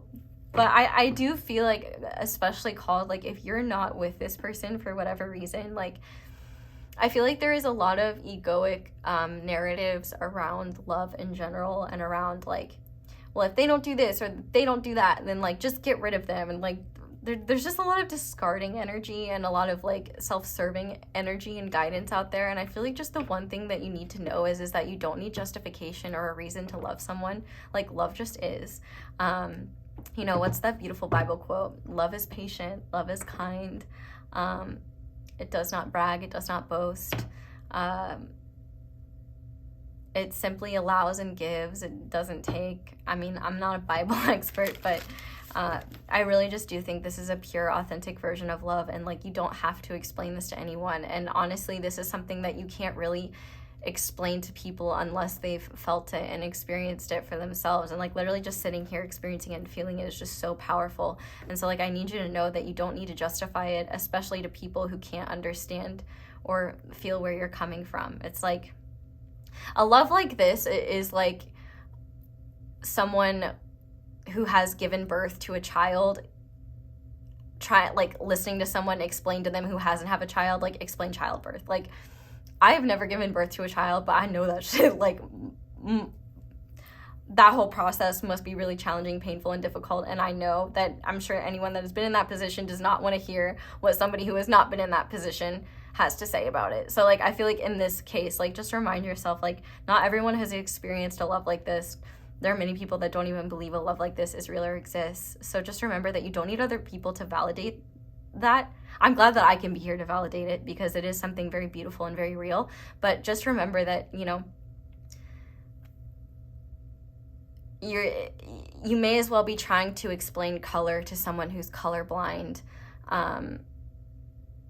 when it comes to a connection like this. Like if they haven't experienced it, if they can only see in black and white, they're not going to understand when you're trying to describe the rainbow to them. Only they can see that for themselves.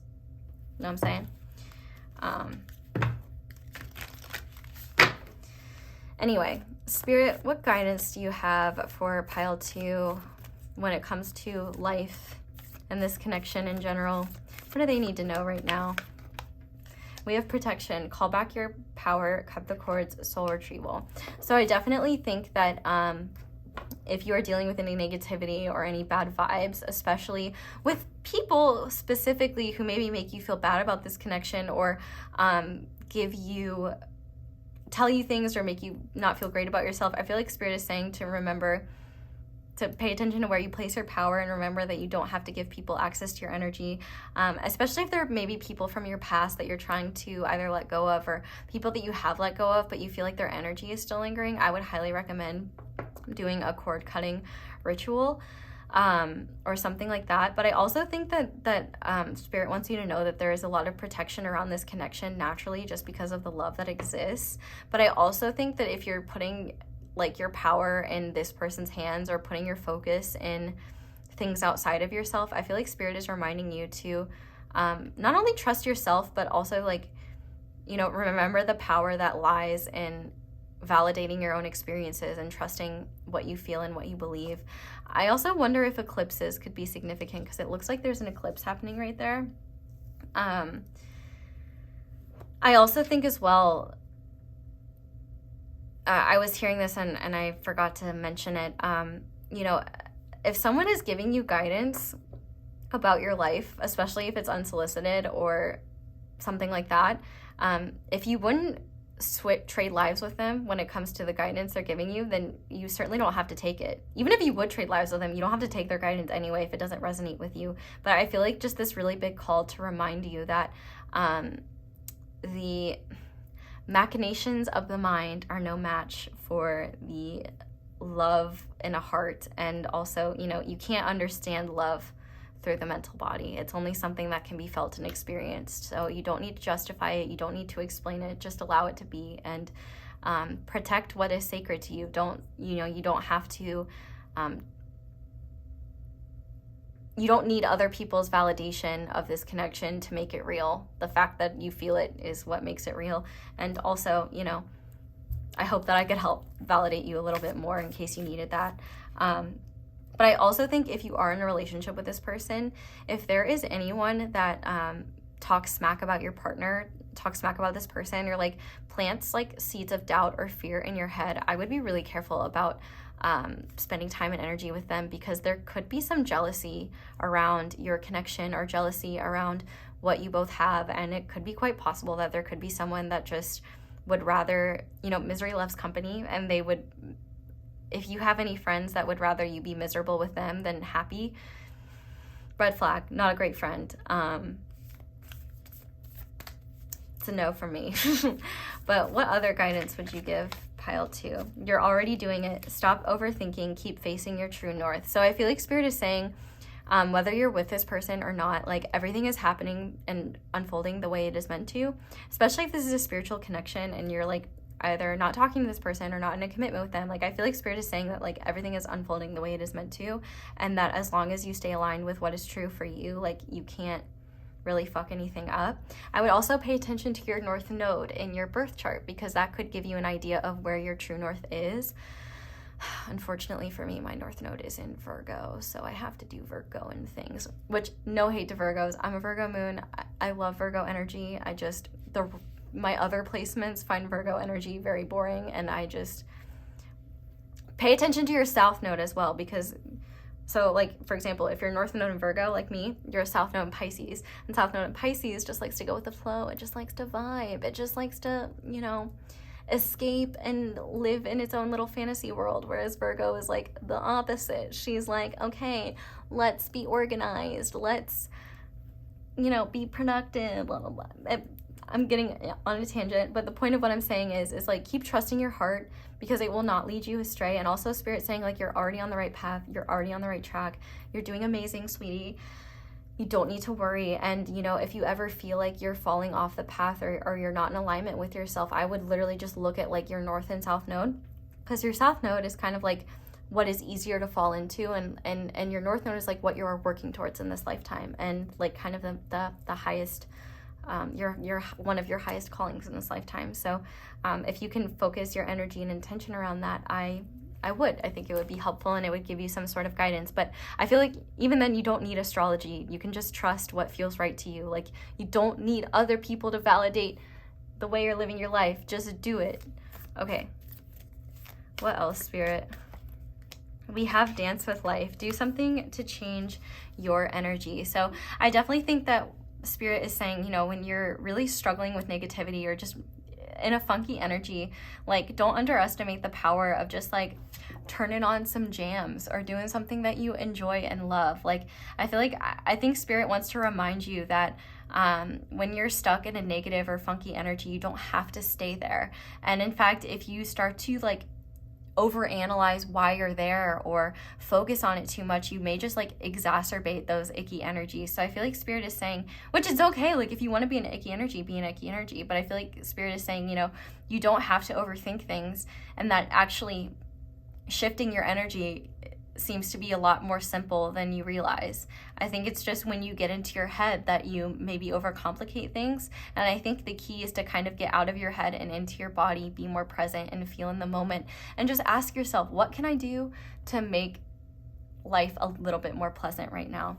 But on the back of the deck, we have the Great Gathering. It's all coming together, intuitive hits, soul tribe. So I definitely think that, like, at the very least, this person is part of your soul tribe. And I think that whether you're with this person or not, like, I feel like you both are attracting people on your path that are meant to be aligned with you, like whether friends, soul family, anything like that. And I do think that Spirit could be saying, you know, if there are people in your life that are draining your time and energy, if you've been trying to manifest soul family, one of the keys, like one of the guidance that Spirit could be giving you is make room for your soul family to come in by cutting out the people that drain you. Like, they're taking up space in your life, and if they are not treating you the way you deserve and adding to your life like a friend or family member or whoever should, then they're not worth being part of it. But what is this guy? Because he's coming out.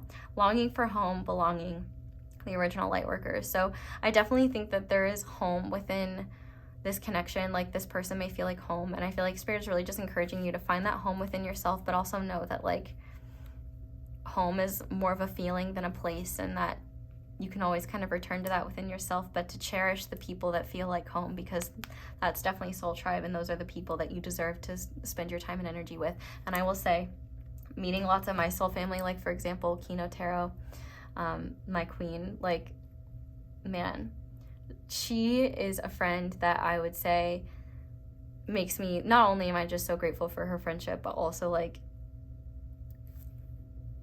she has set the bar so high for my friendships, because I'm just like, the vibes are so immaculate. I can't believe I put up with anything less. That's kind of a side note, but I'm just saying, like, trust your guidance, trust your heart, because your heart will lead you right to your soul family. Like, I used to watch Kino's videos and be like, that girl is so cool. Like, I wish I could be your friend.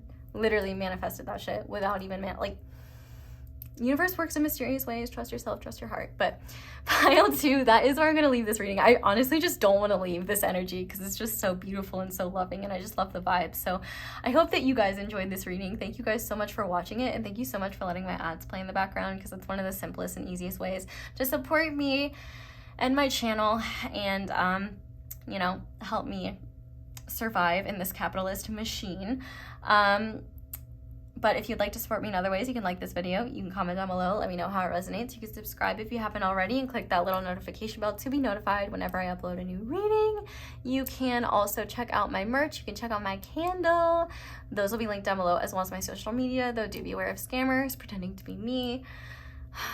They can never recreate my vibes, but they can recreate my Instagram. Anyway, that's all I have for you guys. I really hope you enjoyed this reading as much as I enjoyed giving it.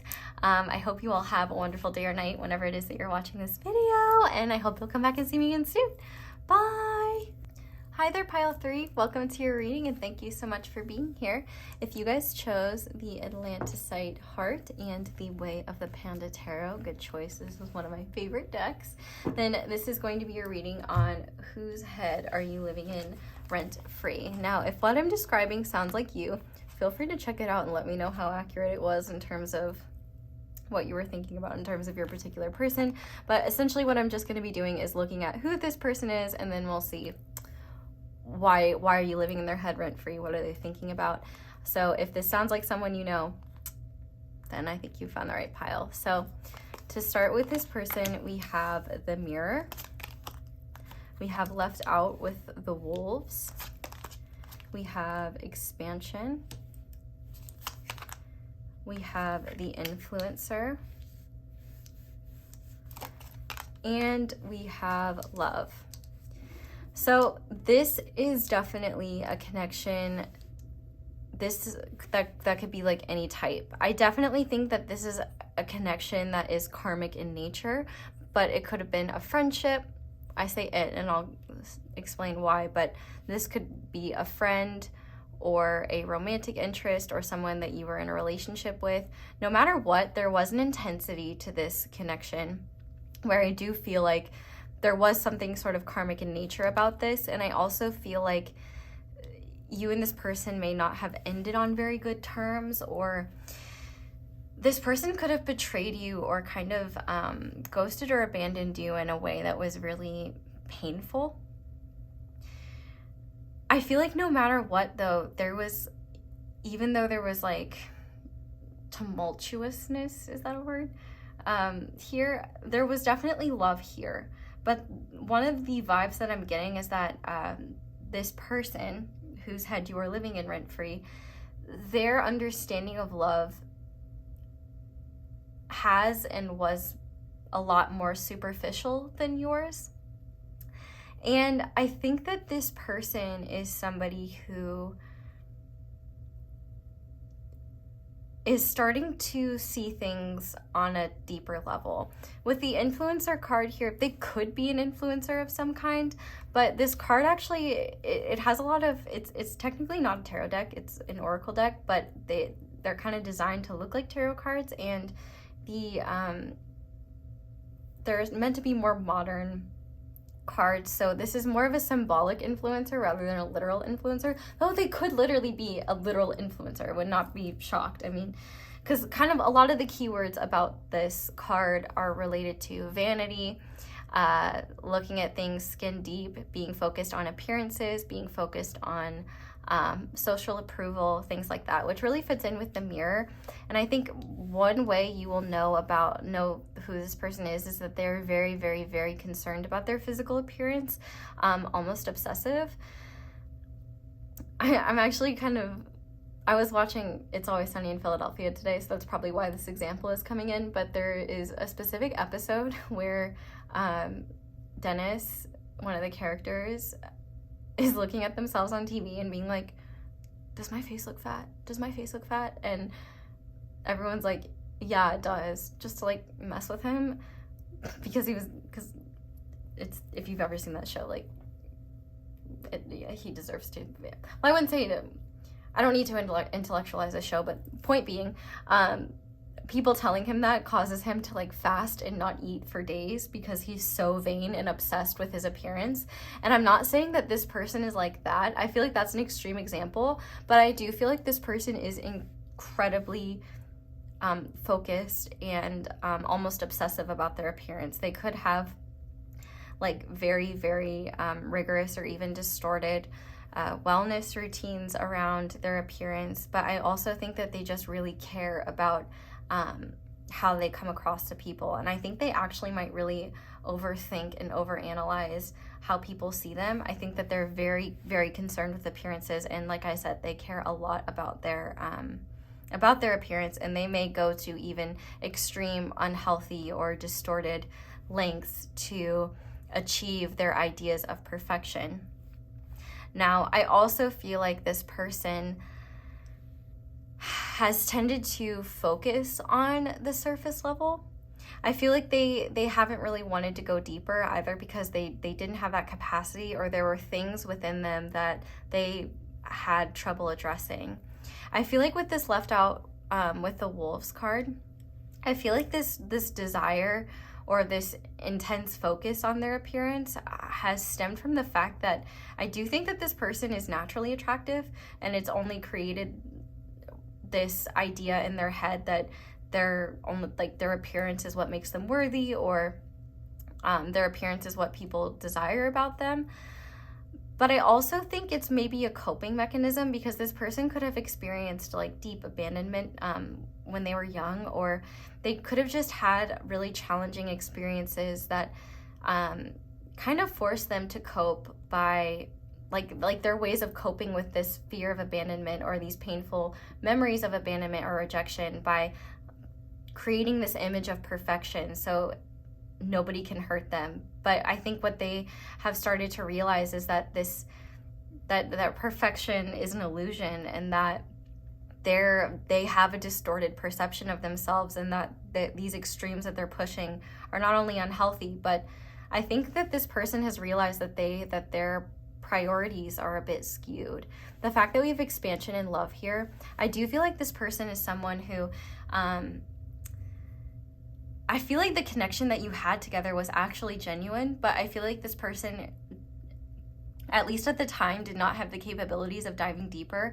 I do feel like there is something powerful that happened between the two of you, and I think it was likely an ending, or an ending of some kind, where this person may have rejected or abandoned you in some sort of way, and you may have just allowed that to happen. I feel like that could be because maybe this connection was draining you, or maybe you just realized, like, I don't deserve to be treated that way. Especially if this was like a friendship of some kind, you may have like put a lot of love, effort, and energy into this friendship only to be betrayed or feel like you were left out with the wolves. And I think rather than addressing it, you may have just accepted this. But I feel like this person has gotten a taste of their own medicine in one way or another. And I think that they've had a hard look in the mirror, and they've kind of realized that they've taken genuine things for granted, and their idea of love was not only shallow, but also not real. Like, they had a lot of illusions around love and what love was supposed to look like. And I think that this person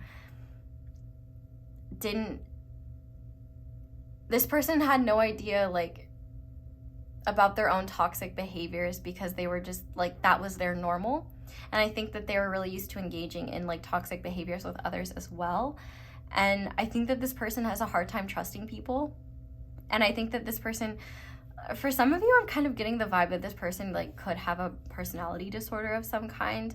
And I feel like it's important to say, like, personality disorders stem, like, I'm not diagnosing, like, if you know, you know. I'm not saying that this person has one, but what I am saying is that personality disorders don't just come out of nowhere. They come from deep trauma, and they're very hard to treat. It's not something you can just treat with medication. It's something that you have to actively work at, and you know, change it. Like, you have to essentially change your personality. It's like a point. We don't need to go on a psychology rant, but point being here is that I do think that, and of course, even if this person does have a personality disorder or anything like that, it doesn't excuse like any poor behavior towards you. Like, you know, if they were cruel, mean, or even abusive or something like that, that doesn't excuse that. And I'm not necessarily seeing that this person is abusive or anything like that. If they are, like, I'm not excusing any of their behavior or anything like that. But what I am realizing is that what I am realizing through channeling this person is that they are realizing that they have a distorted viewpoint of the world, and their understanding of what I feel like there is an awareness, which I think we'll see when we get into the cards. I think that there is an awareness that their idea of love was heavily skewed, and that they've been looking for love in loveless places like social media, like acceptance, especially from people that they have superficial connections with. Like, I feel like this person really gets off on other people's approval, and by like kind of being the center of attention.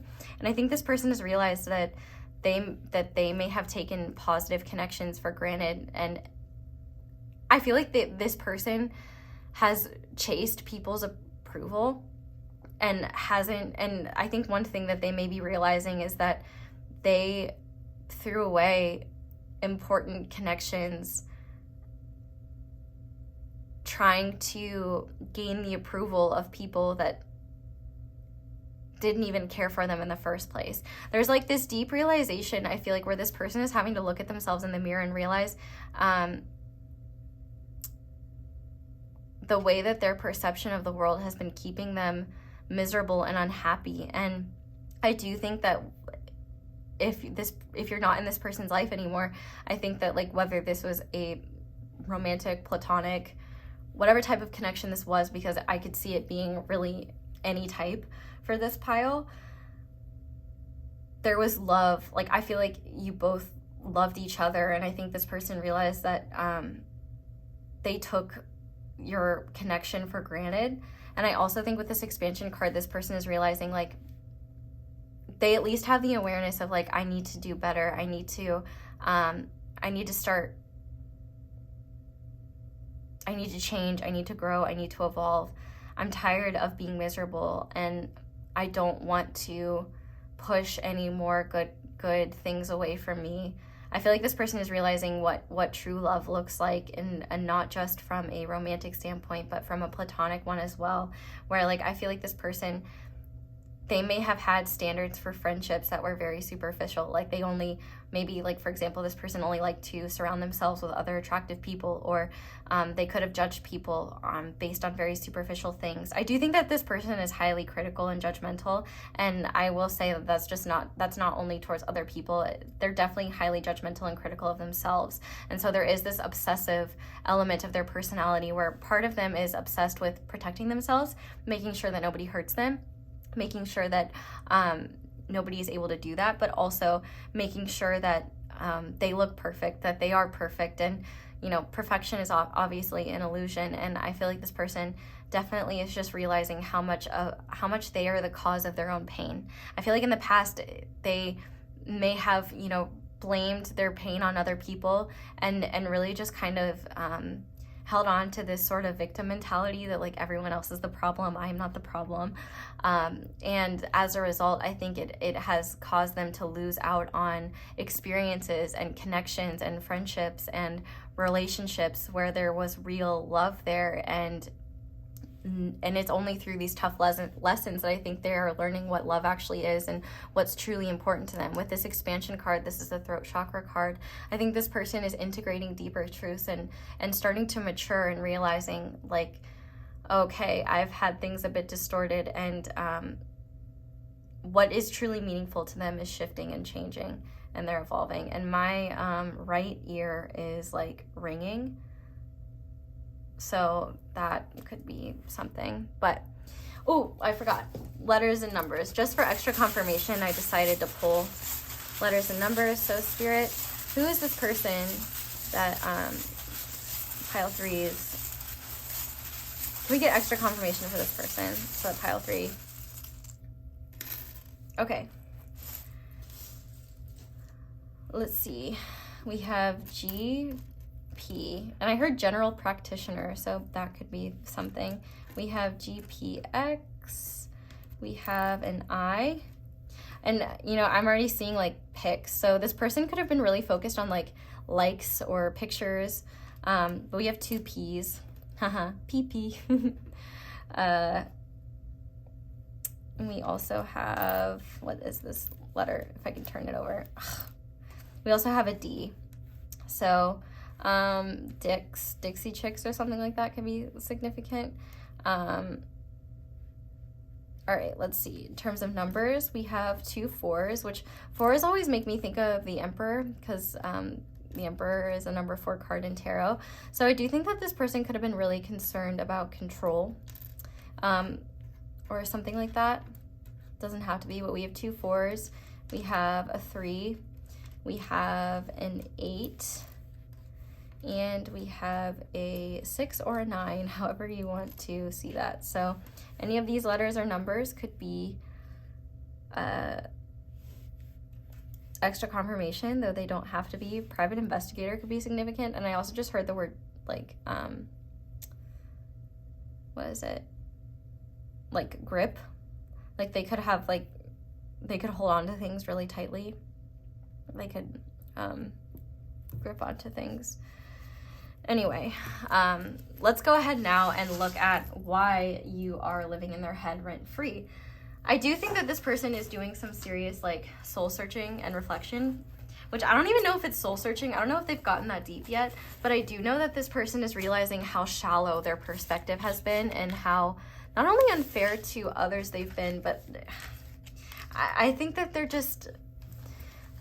they're struggling between the awareness of the problems their ego has created, but I also think that they're not holding space and compassion for themselves around maybe the pain that got them there in the first place.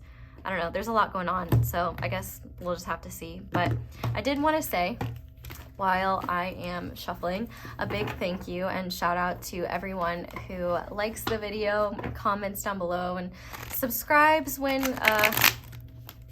you enjoy the video. I especially just thank you to everyone who likes the video, because that is just super helpful, and also it helps me know what you guys are enjoying and what you want to see more of.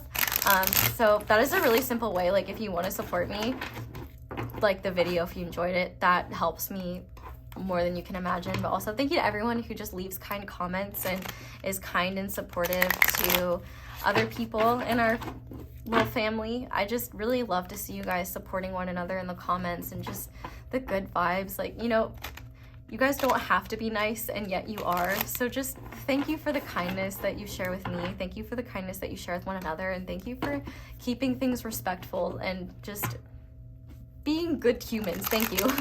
Thank you for being kind and nice. You don't have to be, and yet you are, and that is a flex.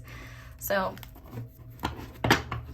that is really just all I have to say about that, but I just want to give these one more shuffle, and then we will get into it. Yeah. Well, that was a bad shuffle, but all right, I'll do it one more, because I said good shuffle, and that was not a good shuffle. But one thing I am noticing is that my throat feels kind of sore.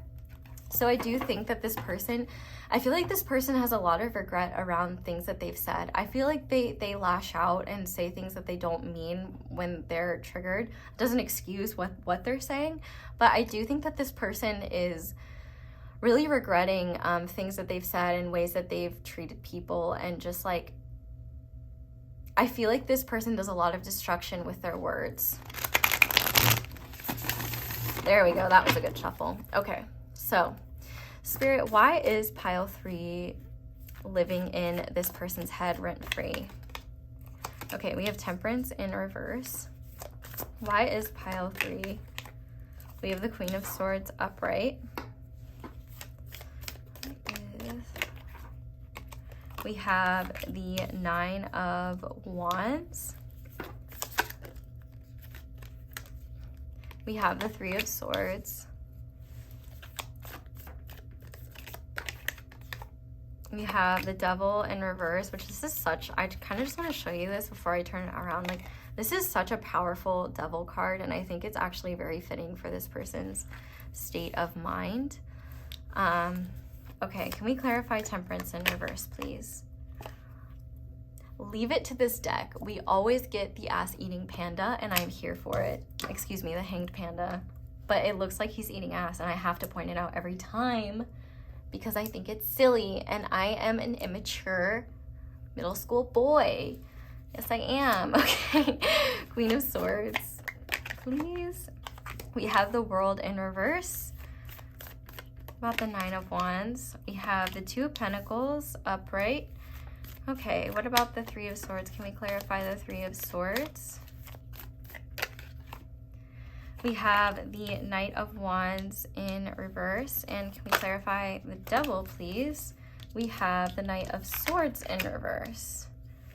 Yeah, and on the back of the deck, we have the Page of Cups.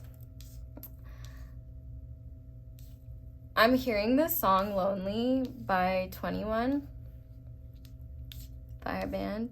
Like, literally the part that's like, baby, I'm sorry. But, okay. All right. So, you are definitely living in this person's head rent-free for a lot of reasons, but one of the primary reasons is that there clearly has been an ending here that this person is not over, that I think was likely painful for the both of you, but I do think that there has been some sort of shift on your end where you've recognized that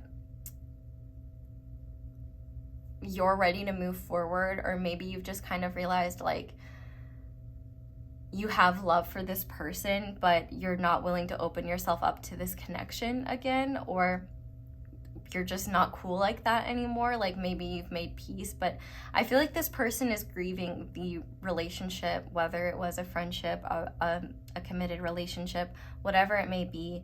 They're grieving the connection that you once had for sure. And I think that they're kind of realizing how their behavior contributed to this happening. With Temperance in reverse with the Hanged Panda upright, I think that this person is realizing just how unbalanced they are, and how their lack of self-reflection, how the fact that they've been more focused on their reflection in the mirror than their true inner self, like their priorities have been skewed. And also Temperance, especially when it's upright, is connected to Sagittarius energy, higher learning, higher understanding. I feel like this person has and still does have a very like egoic view of relationships and of life, and I feel really called to say like this is not just something that happened organically. Like it definitely comes from like this person was taught certain things, and it also comes from trauma. It obviously doesn't excuse their behavior, but I do think that they have been a product of their environment, and I do think that like I said, there could be elements here that kind of force this person to push extremes. Like I think that it's very hard for this person to be balanced, and I do think they have some sort of mental health struggle that contributes to their behavior. And I think that that is something that they're either becoming aware of, or something that they are realizing is a bigger issue than maybe they thought. The thing is that they have not allowed themselves to kind of accept that this situation is over. I feel like this person is kind of feeling like things will come around, or maybe they thought that for a long time. Like maybe you would just forgive them and things would go back to normal, especially if this is the type of person where like something might happen between the two of you and they just kind of like would rather brush it under the rug and just like move forward, or just like pretend it didn't exist after they finished being upset or whatever. I feel like this person maybe it's like really setting in for them that like this, like the way your connection was is really over, or maybe they are just still grieving, like even if it's been a long time, like maybe they're just still sad about the fact that they could have sabotaged this connection, or pushed you away, or pushed away an opportunity for a good relationship or a good friendship, whatever it may be. I do feel like though that this person kind of goes back and forth between accepting it and also like I feel like their ego steps in and is like, whatever, you don't need them anyway, it doesn't matter. Like they have this kind of inner dialogue that's just a very like cool and detached and like whatever, you don't need that, like you don't need them, you don't need this shit. Like it is very calculated. And I feel like with the World in reverse, I feel like they definitely ruminate about things that happened or things that they may have done to you, like especially if they cut you off in some way or like abandon you in some way. I feel like they didn't think that would be the straw that broke the camel's back. And I feel like they still at times kind of, because they're unsatisfied with how this connection has played out, at least in terms of like, if let's say for example, like you just let this happen and you didn't fight for them, or you just kind of accepted whatever behavior happened and move forward for yourself. I feel like they don't have they don't have closure around this situation, which like it's not your job to give it to them, so don't feel like you have to. But what I do feel like saying is that they kind of, part of the reason why you live in their head rent-free is because that lack of closure and the insecurities around, well, why didn't pile 3 come back? Like, I feel like this person is really used to people putting up with their bullshit for extended periods of time. And I actually think, especially if this is like a romantic interest, like physical appearance could really play into that, where like maybe people have been kind of hypnotized by this person's appearance, and they've kind of used either their sexuality or their charisma or their allure to keep people coming back even when they know they're doing someone dirty. I feel like there is a sweetness to you with this Page of Cups, where I think that you and this person really connected on an inner child level. And the Page of Cups is an apology card. And I feel like this person sometimes thinks about apologizing to you, but at the same time, I think there's a part of them that's too proud for that. I feel like their inner child is something that they're still a little bit uncomfortable exploring. And I do think that they conflate their sweet inner child, and I think they underestimate the way that they're perceived. Like, I think that this person kind of has an what's the right word? It's not aggressive. It's they have a over-exaggerated perception of their emotions and the way that they share them. Like, I feel like this person may think that they're very emotionally vulnerable, or may feel like, you know, they feel things very deeply, or that that they are just very kind and generous. But I think what they don't realize is, like, their words can be very biting, and that they can come across in very harsh ways. And I think that this person is more emotionally immature. I feel like they might deal with really intense emotions, and they haven't found the healthiest outlets for them. And so I do think that a lot of their behavior stems from trying to protect their inner child. And I feel like whenever that inner child is triggered, it can create a lot of destruction. And I feel like this person really struggles to not hate themselves in a lot of ways, because I feel like they can feel and see themselves sabotaging connections because of their own emotions, but it's like they can't stop themselves. It's like they might even kind of dissociate from their own body, and like those things might happen. But I think what this person has realized, and part of the reason why you're living in their head rent-free, is that they really regret whatever they did in this connection to contribute its ending or its severing. And I feel like this person maybe is dealing with a lot of just challenges right now. I feel like this person is kind of just, I think life is kind of beating them down in ways where their own behaviors that are contributing to their problems are continuously being reflected back at them, where they're realizing, oh, it's me. Hi, I'm the problem. It's me. And I think that that is something that they're very resistant to.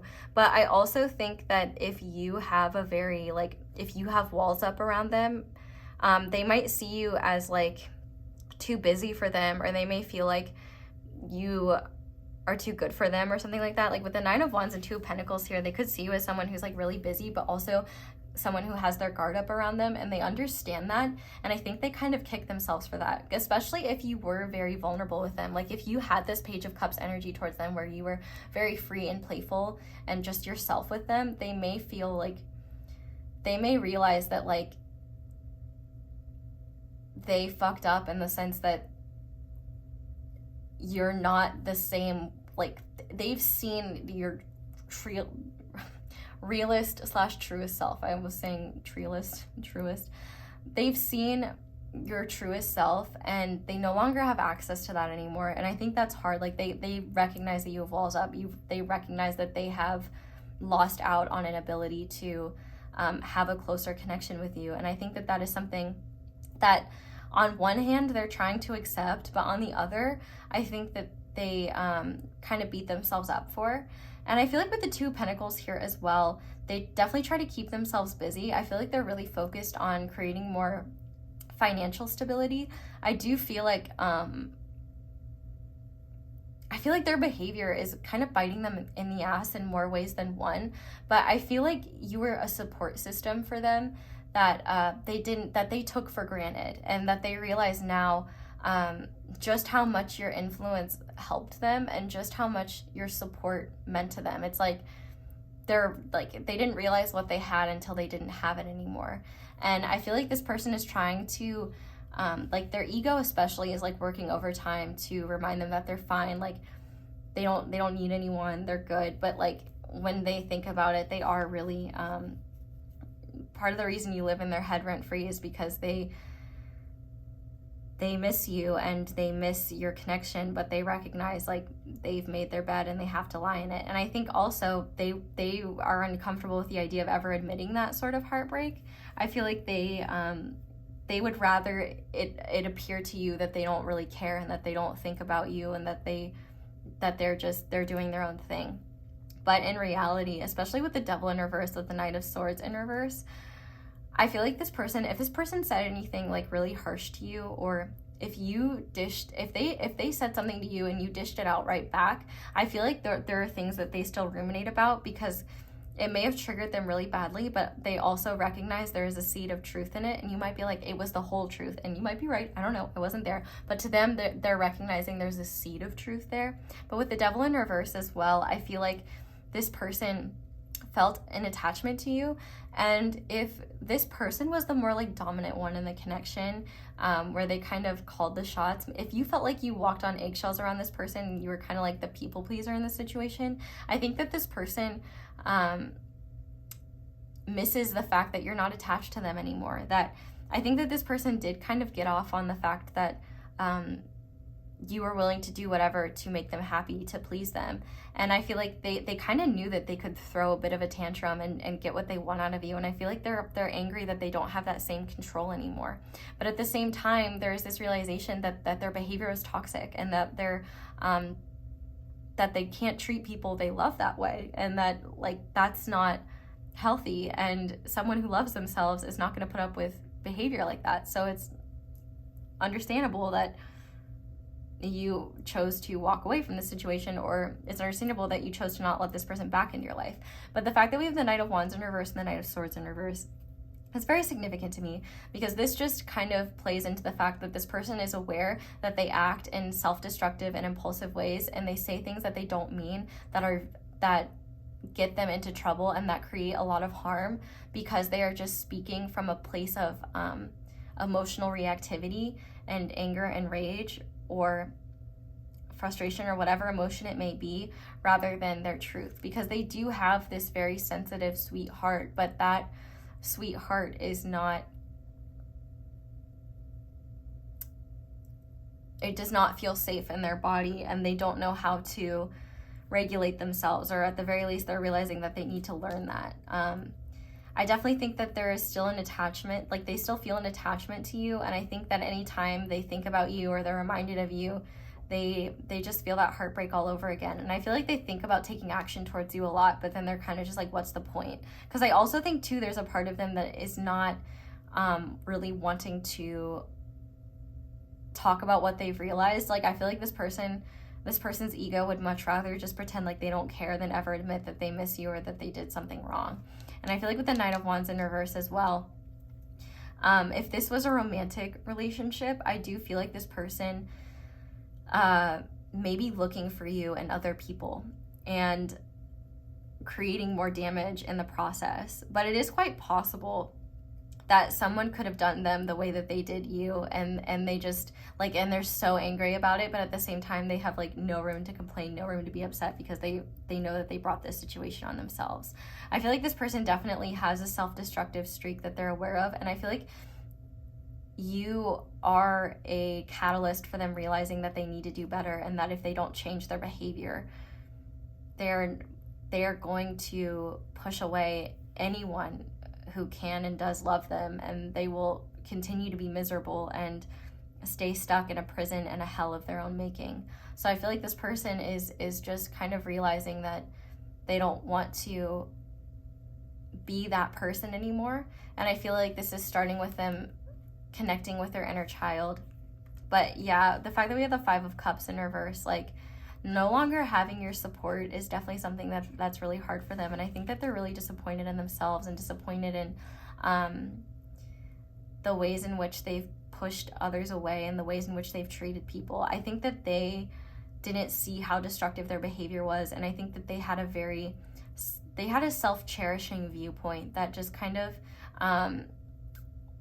ignored reality and ignored facts and ignored their own behavior, and just kind of, I feel like they had this mental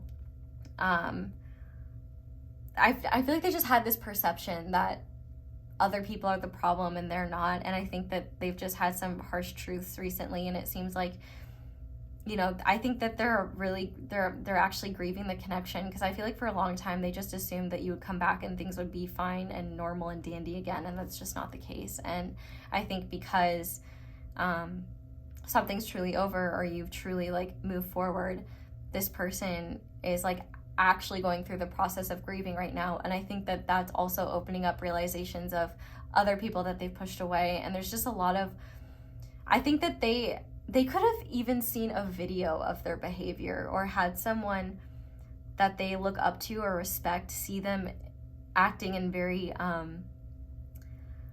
immature or distasteful ways. And I feel like that could have been a big thing that caused shame for them. But I feel like they're becoming aware of the fact that a lot of their behavior is self-destructive, and I think that they understand whatever response that you've taken towards them. But I also think that a lot of the reasons why you live in their head rent-free are because they're not necessarily over what has happened here. They don't have closure yet, and I think that their ego is trying to cope with things rather than actually acknowledge them.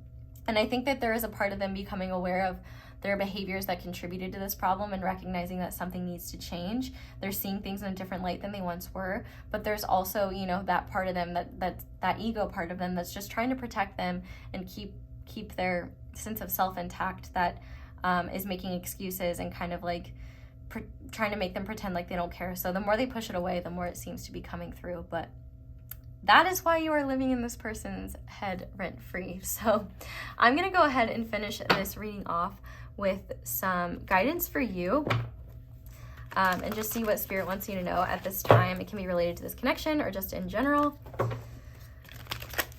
So at the very least, we've got some guidance for you. It's not entirely snooping, but Spirit, what guidance do you have for pile 3 when it comes to their life in general or this connection?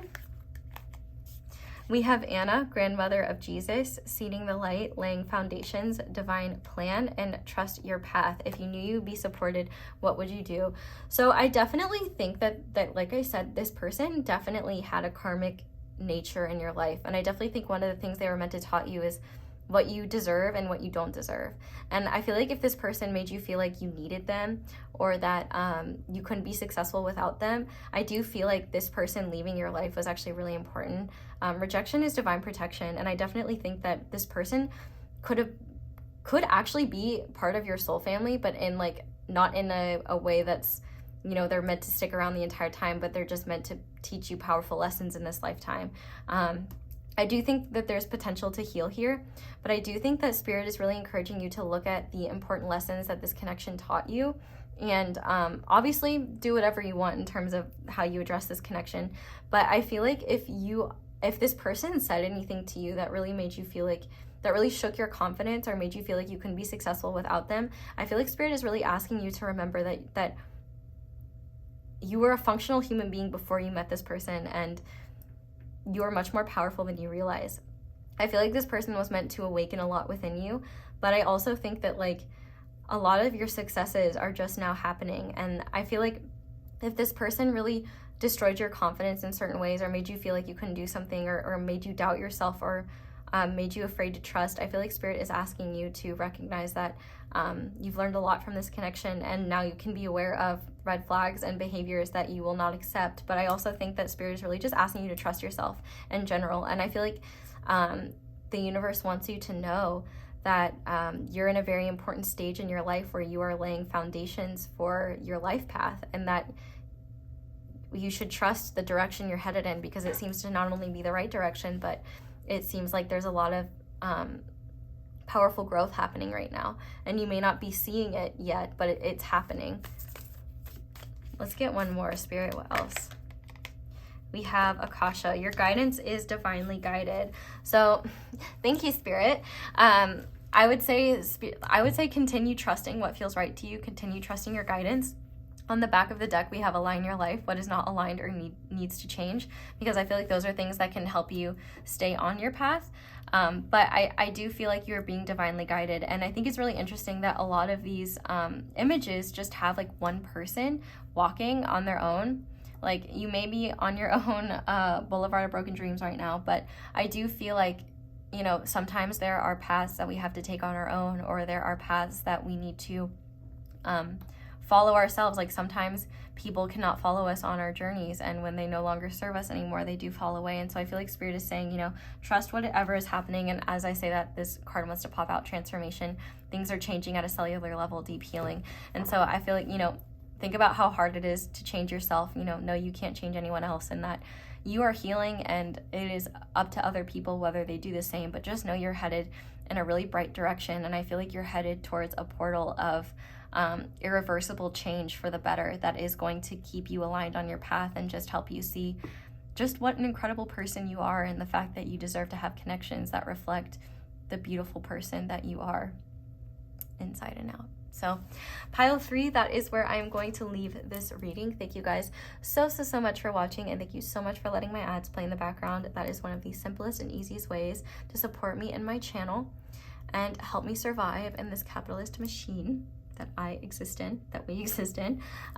If you guys enjoyed this video, definitely feel free to leave me a like and comment down below. Let me know how it resonates, and subscribe if you haven't already. Click that little notification bell to be notified whenever I upload a new reading. If you want me to see your comment, I would turn those notifications on. Shout out to my notification squad, because that is when I see comments. After that, I get kind of scared to look. So you can also check out my candle that I just released. You can also check out my merch as well as my social media, though do beware of scammers pretending to be me.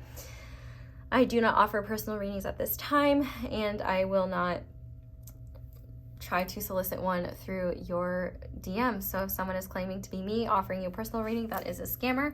But that is all I have for you guys. Thank you so much for watching. I hope that you enjoyed this reading, or at the very least it brought you some clarity. I hope you all have a wonderful day or night whenever it is that you're watching this video, and I hope you'll come back and see me again soon. Bye. Hi there, pile 4. Welcome to your reading, and thank you so much for being here. If you guys chose the Charoite sphere and the anime tarot, this is going to be your reading on the person, or the person's head that you're living in rent-free. So we're just going to go ahead and start by looking at who this person is. So to start, we have Thanatos, and we have the Vessel,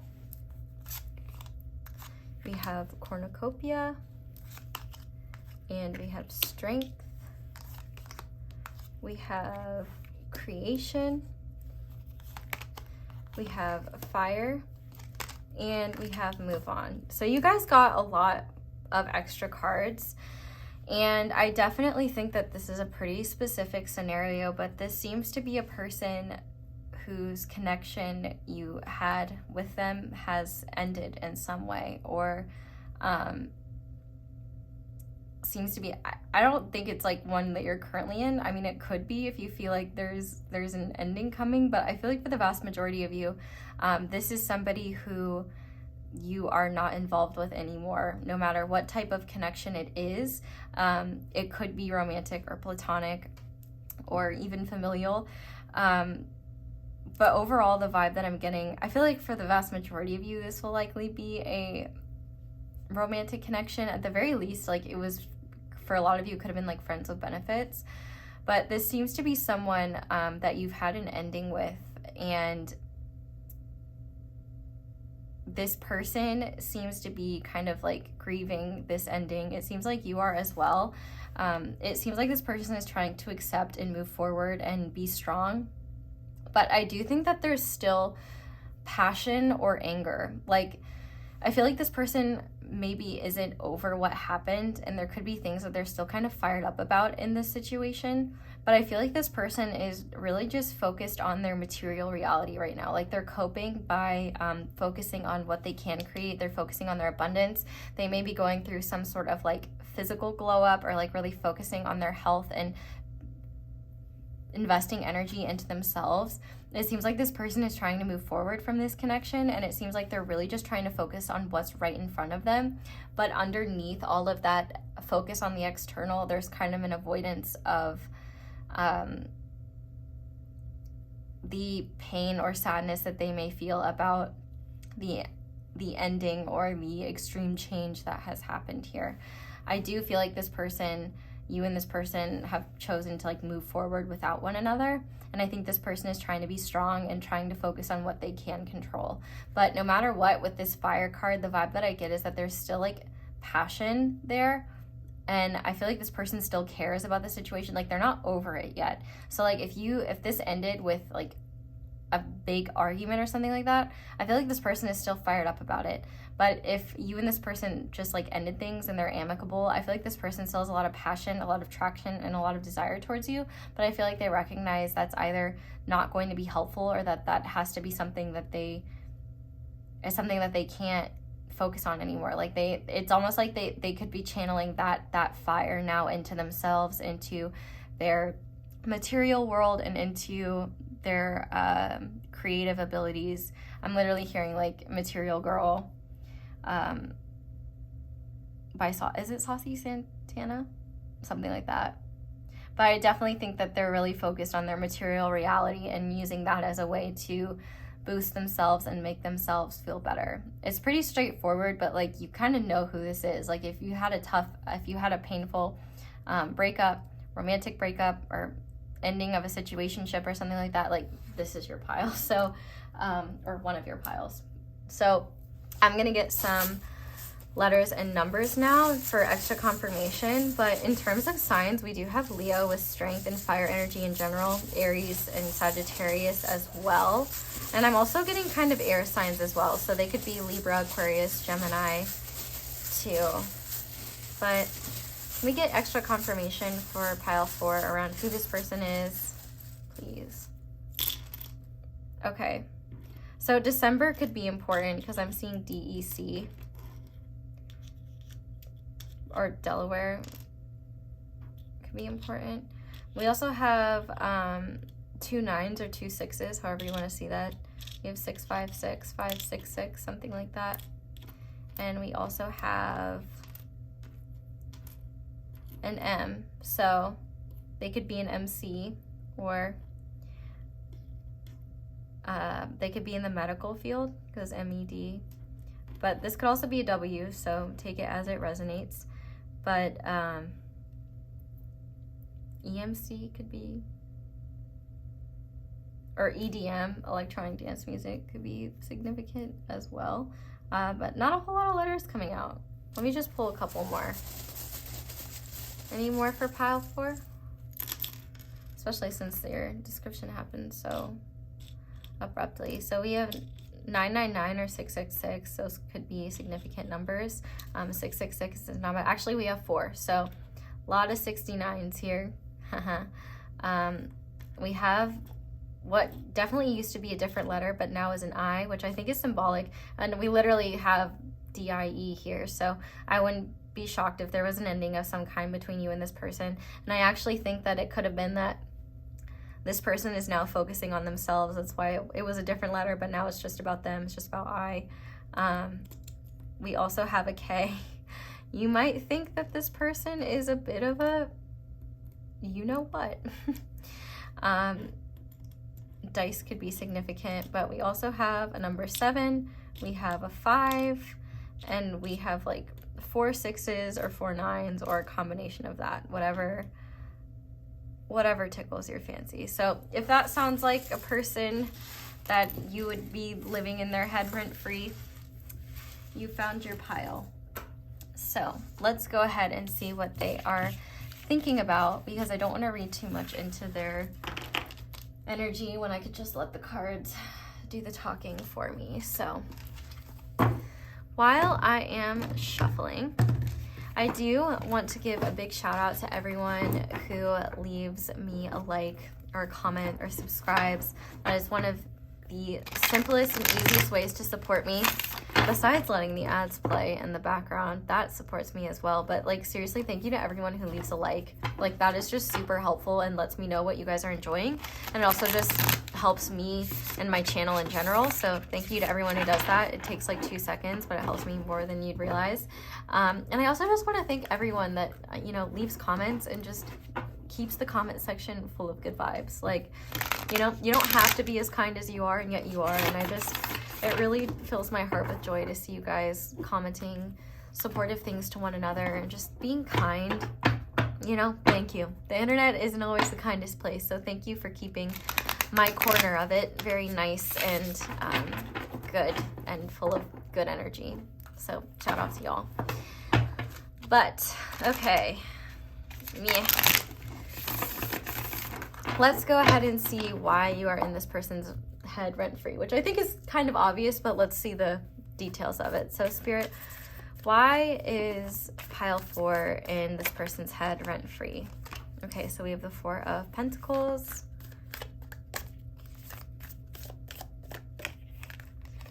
We have the Ace of Swords in reverse. We have the Hierophant in reverse. We have the 3 of Swords in reverse. And we have the Queen of Swords in reverse. Okay. Spirit, can we clarify the 4 of Pentacles, please? We have the 8 of Cups in reverse, so that's pretty freaking clear. What about the Ace of Swords in reverse? We have the 8 of Swords in reverse. What about the Hierophant in reverse?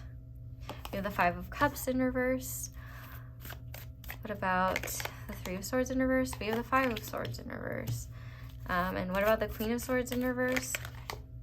We have the 9 of Wands in reverse. And on the back of the deck, we have the Chariot in reverse. So this is actually really, really clear. For some of you, this could be someone that you're getting a divorce from, or I wouldn't be shocked if there was like a very, like this could have been the ending of a very serious relationship or like very serious commitment with a person. The reason why you're living in their head rent free is because they're still holding on to this situation and they're not moving forward. They're not able to let go of this situation yet. It's Evangelion related. Kind of looks like it, but it definitely seems like this person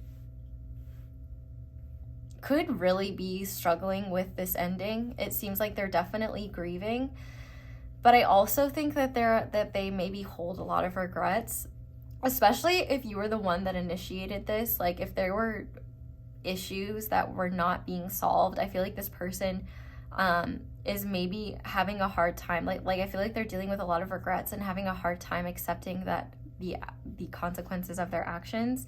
We have so many 5s here, and 5s are a number of change, and I think that this person is really unhappy with the changes this has caused.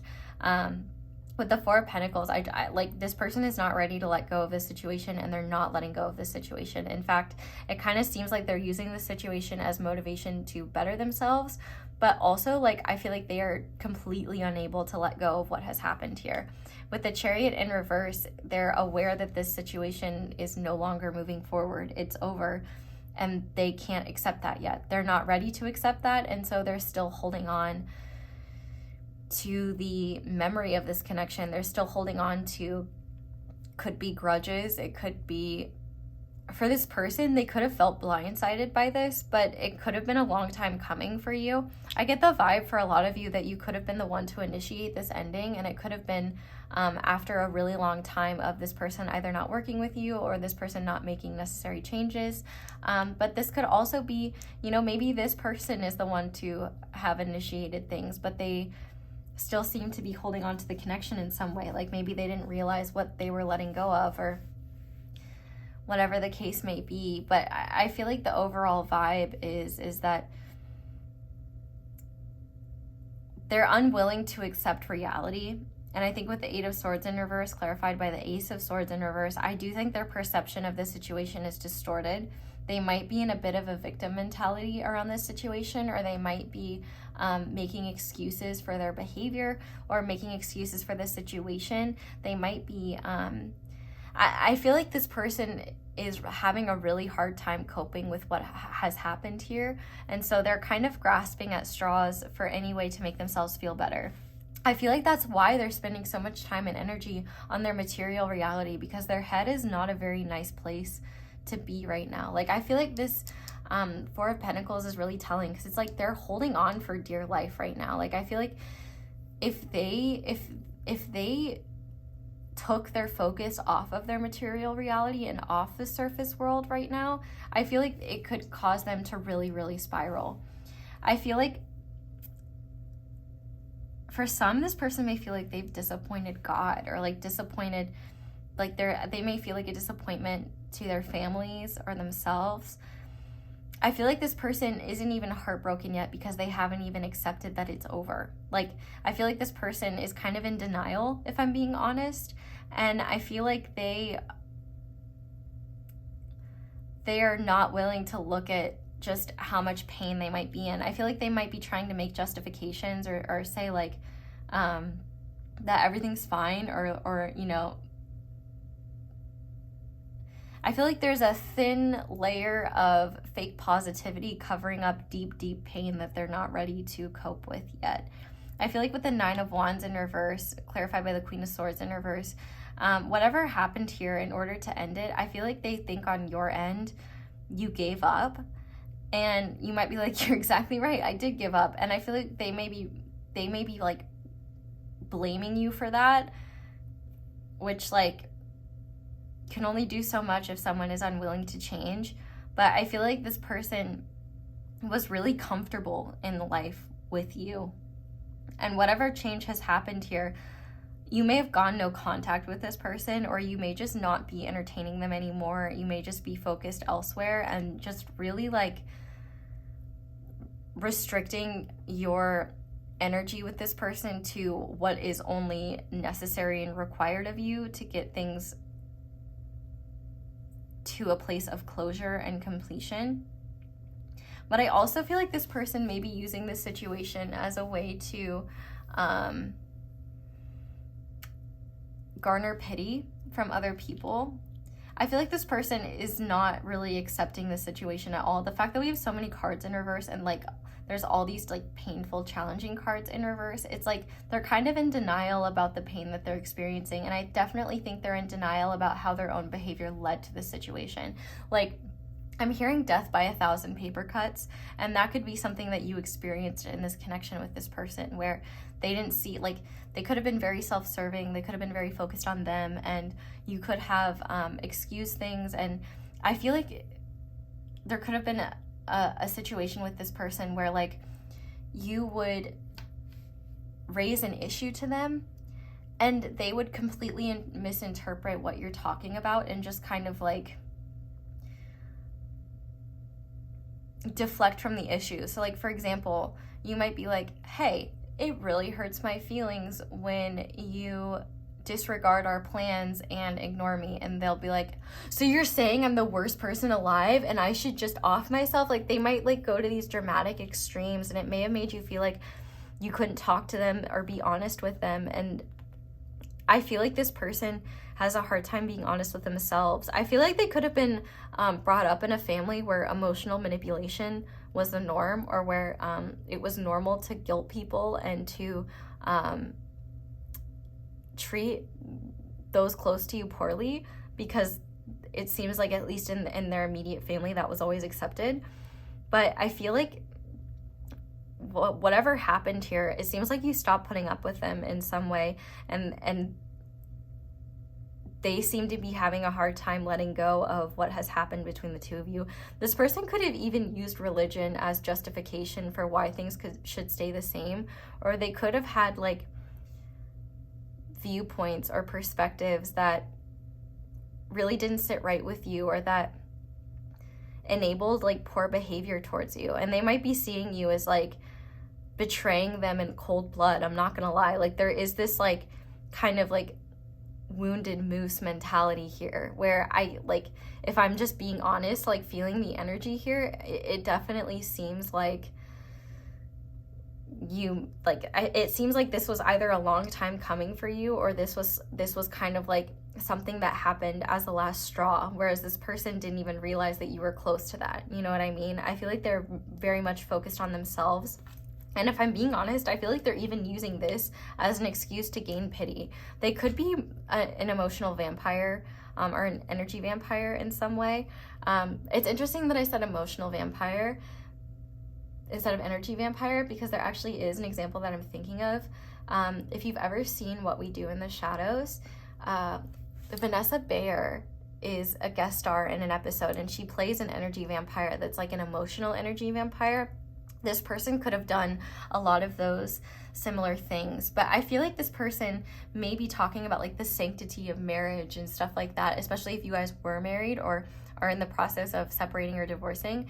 Like, they may be using that as like a reason as to why this shouldn't change, and like, or a reason as to why, like, they might all of a sudden be talking about how important marriage is, and if you were married to them, like, where was that energy when y'all were actually married and like in that committed relationship together? Like, I'm not gonna lie, like, I have a hard time feeling sorry for this person, because it kind of seems like this is the natural consequence of their own actions. And I feel like they may just be placing the blame and projecting their own shadows onto you, because they are unaware to, they're either unaware or unable to accept the truth. And I feel like accepting their role in the disintegration of this connection means having to admit fault, and that's just not something that they are interested in doing right now. I feel like with the Chariot in reverse as well, you know, it's like, if you do have children with this person, I feel like they may be really worried that they may not see them as much. But I also think with the Six of Cups being here, maybe this person thinks that you guys can still work it out, or that you can reconcile. And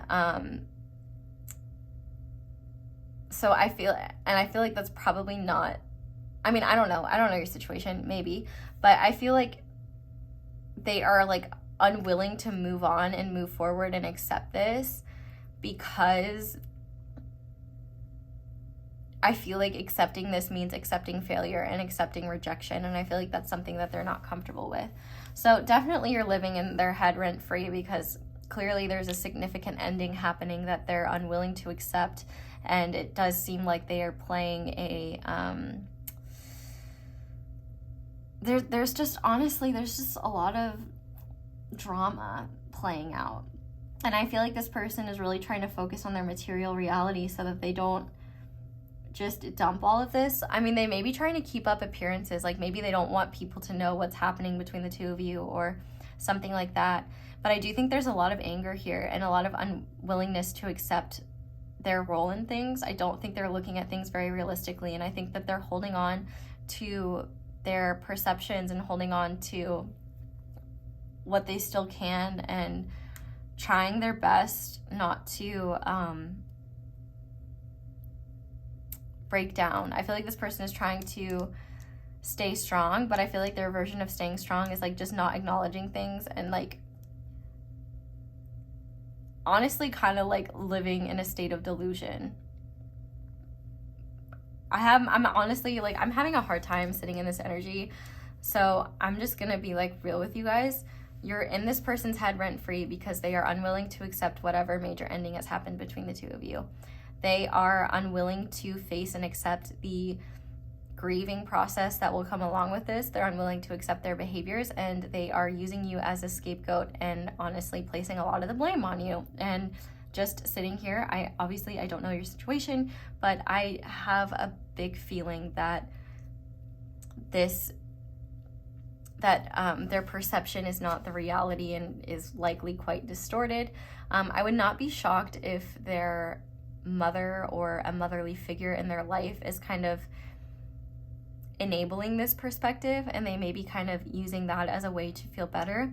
But ultimately, they are not seeing things realistically, and I think they're just ruminating and using whatever is happening as a way to victimize themselves and feel sorry for themselves and throw themselves a pity party.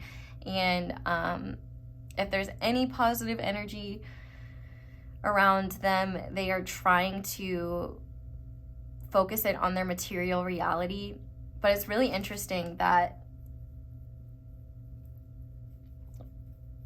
all of this energy is coming through, especially in the tarot cards, and why I spent so little time on the oracles, because I feel like that's almost like them focusing on their material reality is an image that they're portraying. Like, I feel like it's all compensation, especially if you seem to be doing okay, or like if you are much more at peace with this ending than they are. It kind of seems like they want to appear okay and like they've moved on and that they don't care, but they very much do. And I think they could actually be trying to avoid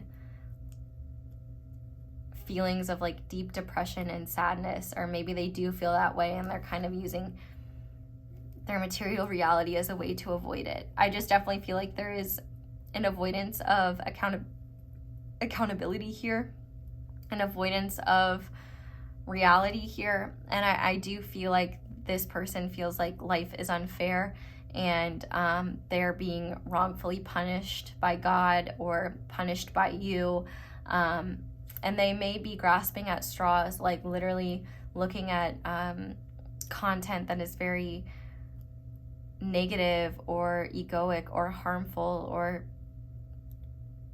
misogynistic or misogynistic. Misogyny or misandry could play a part in this for sure. Like, I do feel like they could be really just creating an enemy out of one that doesn't exist because they're unwilling to look at their own pain right now. But there's a lot that they're avoiding. They're holding back with themselves, they're holding back with you, and you're in their mind rent free because they are not processing this ending well. And it's clear that you were a major part of their life that they are not ready to let go of, not ready to accept that there's an ending here. And so, you know, they're just trying to cope with this in the way that they know how.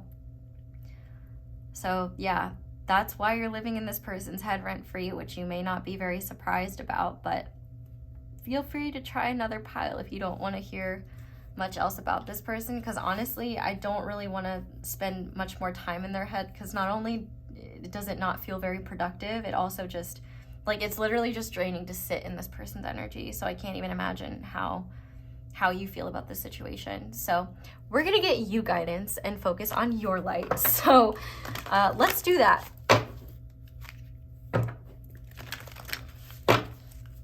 So Spirit, what guidance do you have for pile 4 when it comes to this situation and their life in general?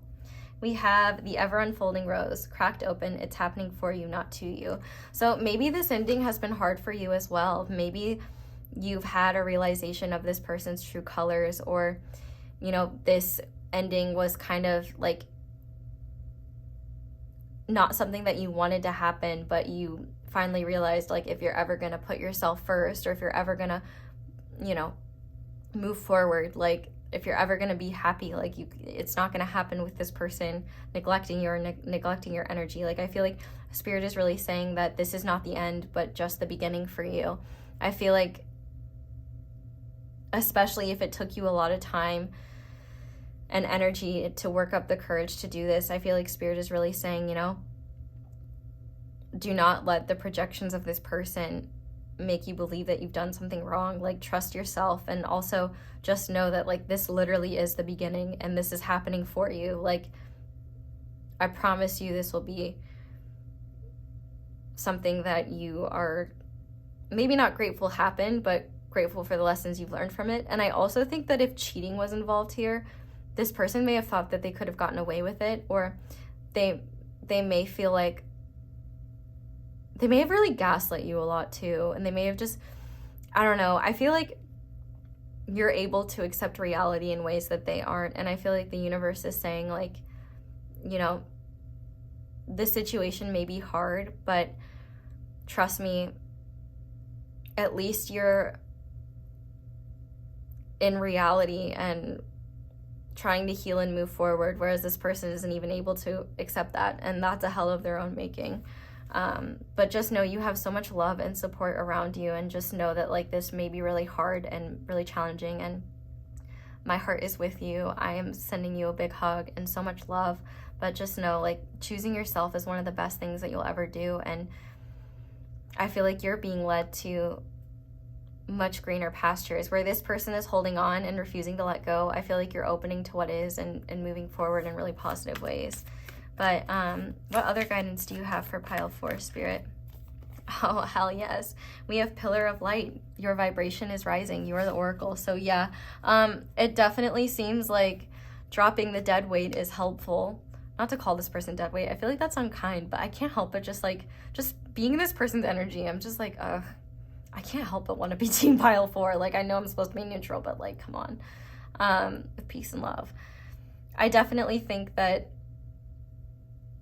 as you've healed and grown, it must have just become even more obvious that you and this person couldn't align anymore. I feel like this relationship only worked in the first place because you are willing to betray yourself to make this person happy and make concessions and ignore your needs in order to please this person. And I think that the more you focused on loving yourself and your happiness and moving forward, you've just realized, like, okay, I think I'm gonna be okay. And I think Spirit is saying, like, keep going, keep moving towards the light. Like, the things that fall away are meant to, and they will be replaced with things much better. But I also think that if this person, like, if you've been getting into spiritual stuff, like tarot, for example, and this person was telling you that that's evil, or like that's the devil, like, not only is that fucking bullshit, like, tarot, it's card stock, it's a tool. You can use it for positive reasons or negative reasons.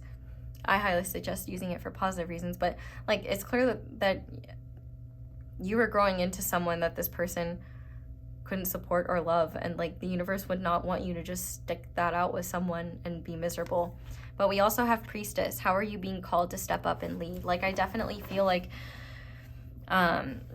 this person could be has definitely been a catalyst for you awakening to your own power. And I feel like this whole experience has been a lot about your empowerment. And I feel like the universe is saying to keep trusting yourself and keep trusting your guidance. And even though it's hard, like, life is never easy, but also, like, I feel like there's some sort of initiation happening where you're really going to be able to help other people that have been in your shoes and be a guiding light and a guiding figure. I feel like you're really being called to take the lead in your life. And I think that this person could have been a major roadblock in terms of allowing you to live a life authentically aligned with who you are and who you're becoming. And I think that the universe will not let someone stand in the way of your divine potential and success. So I feel like the universe is saying really trust where you're headed and don't let any negativity or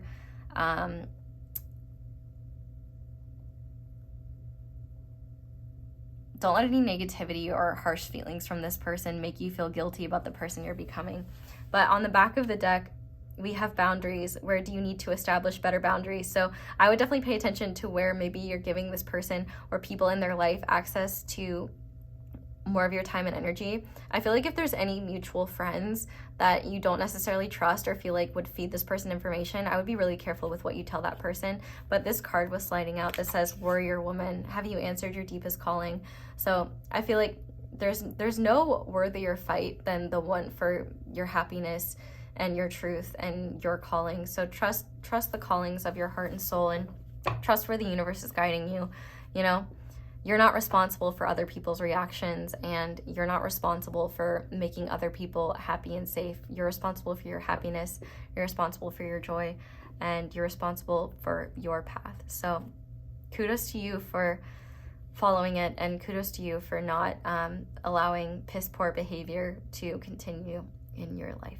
So pile 4, that is where I'm going to leave your reading. So thank you so much to everyone who watched, and thank you so much to everyone who let my ads play in the background while you do something else. That is one of the simplest and easiest ways to support me and support my channel. So thank you to everyone who does that. And if you'd like to support me in other ways, you can, like I said earlier, you can like this video, you can comment down below, let me know how it resonates. You can get my new candle or any other candles using my code ASO5 on angelicmagic888.com or ASOT5 on Etsy, on her Etsy shop. You can, dare I say, like this video, comment down below, let me know how it resonates, and subscribe if you haven't already. Shout out to my notification squad. If you want me to see your comment, I will most likely see it if you comment when I first upload it. So make sure those notifications are on if you want me to see you and say hello.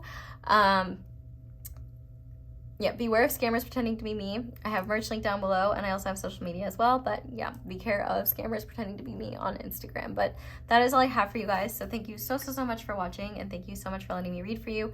I genuinely hope that you are able to move through this situation with the most peace and love possible. I hope you all have a wonderful day or night whenever it is that you're watching this video, and I hope you'll come back and see me again soon. Bye!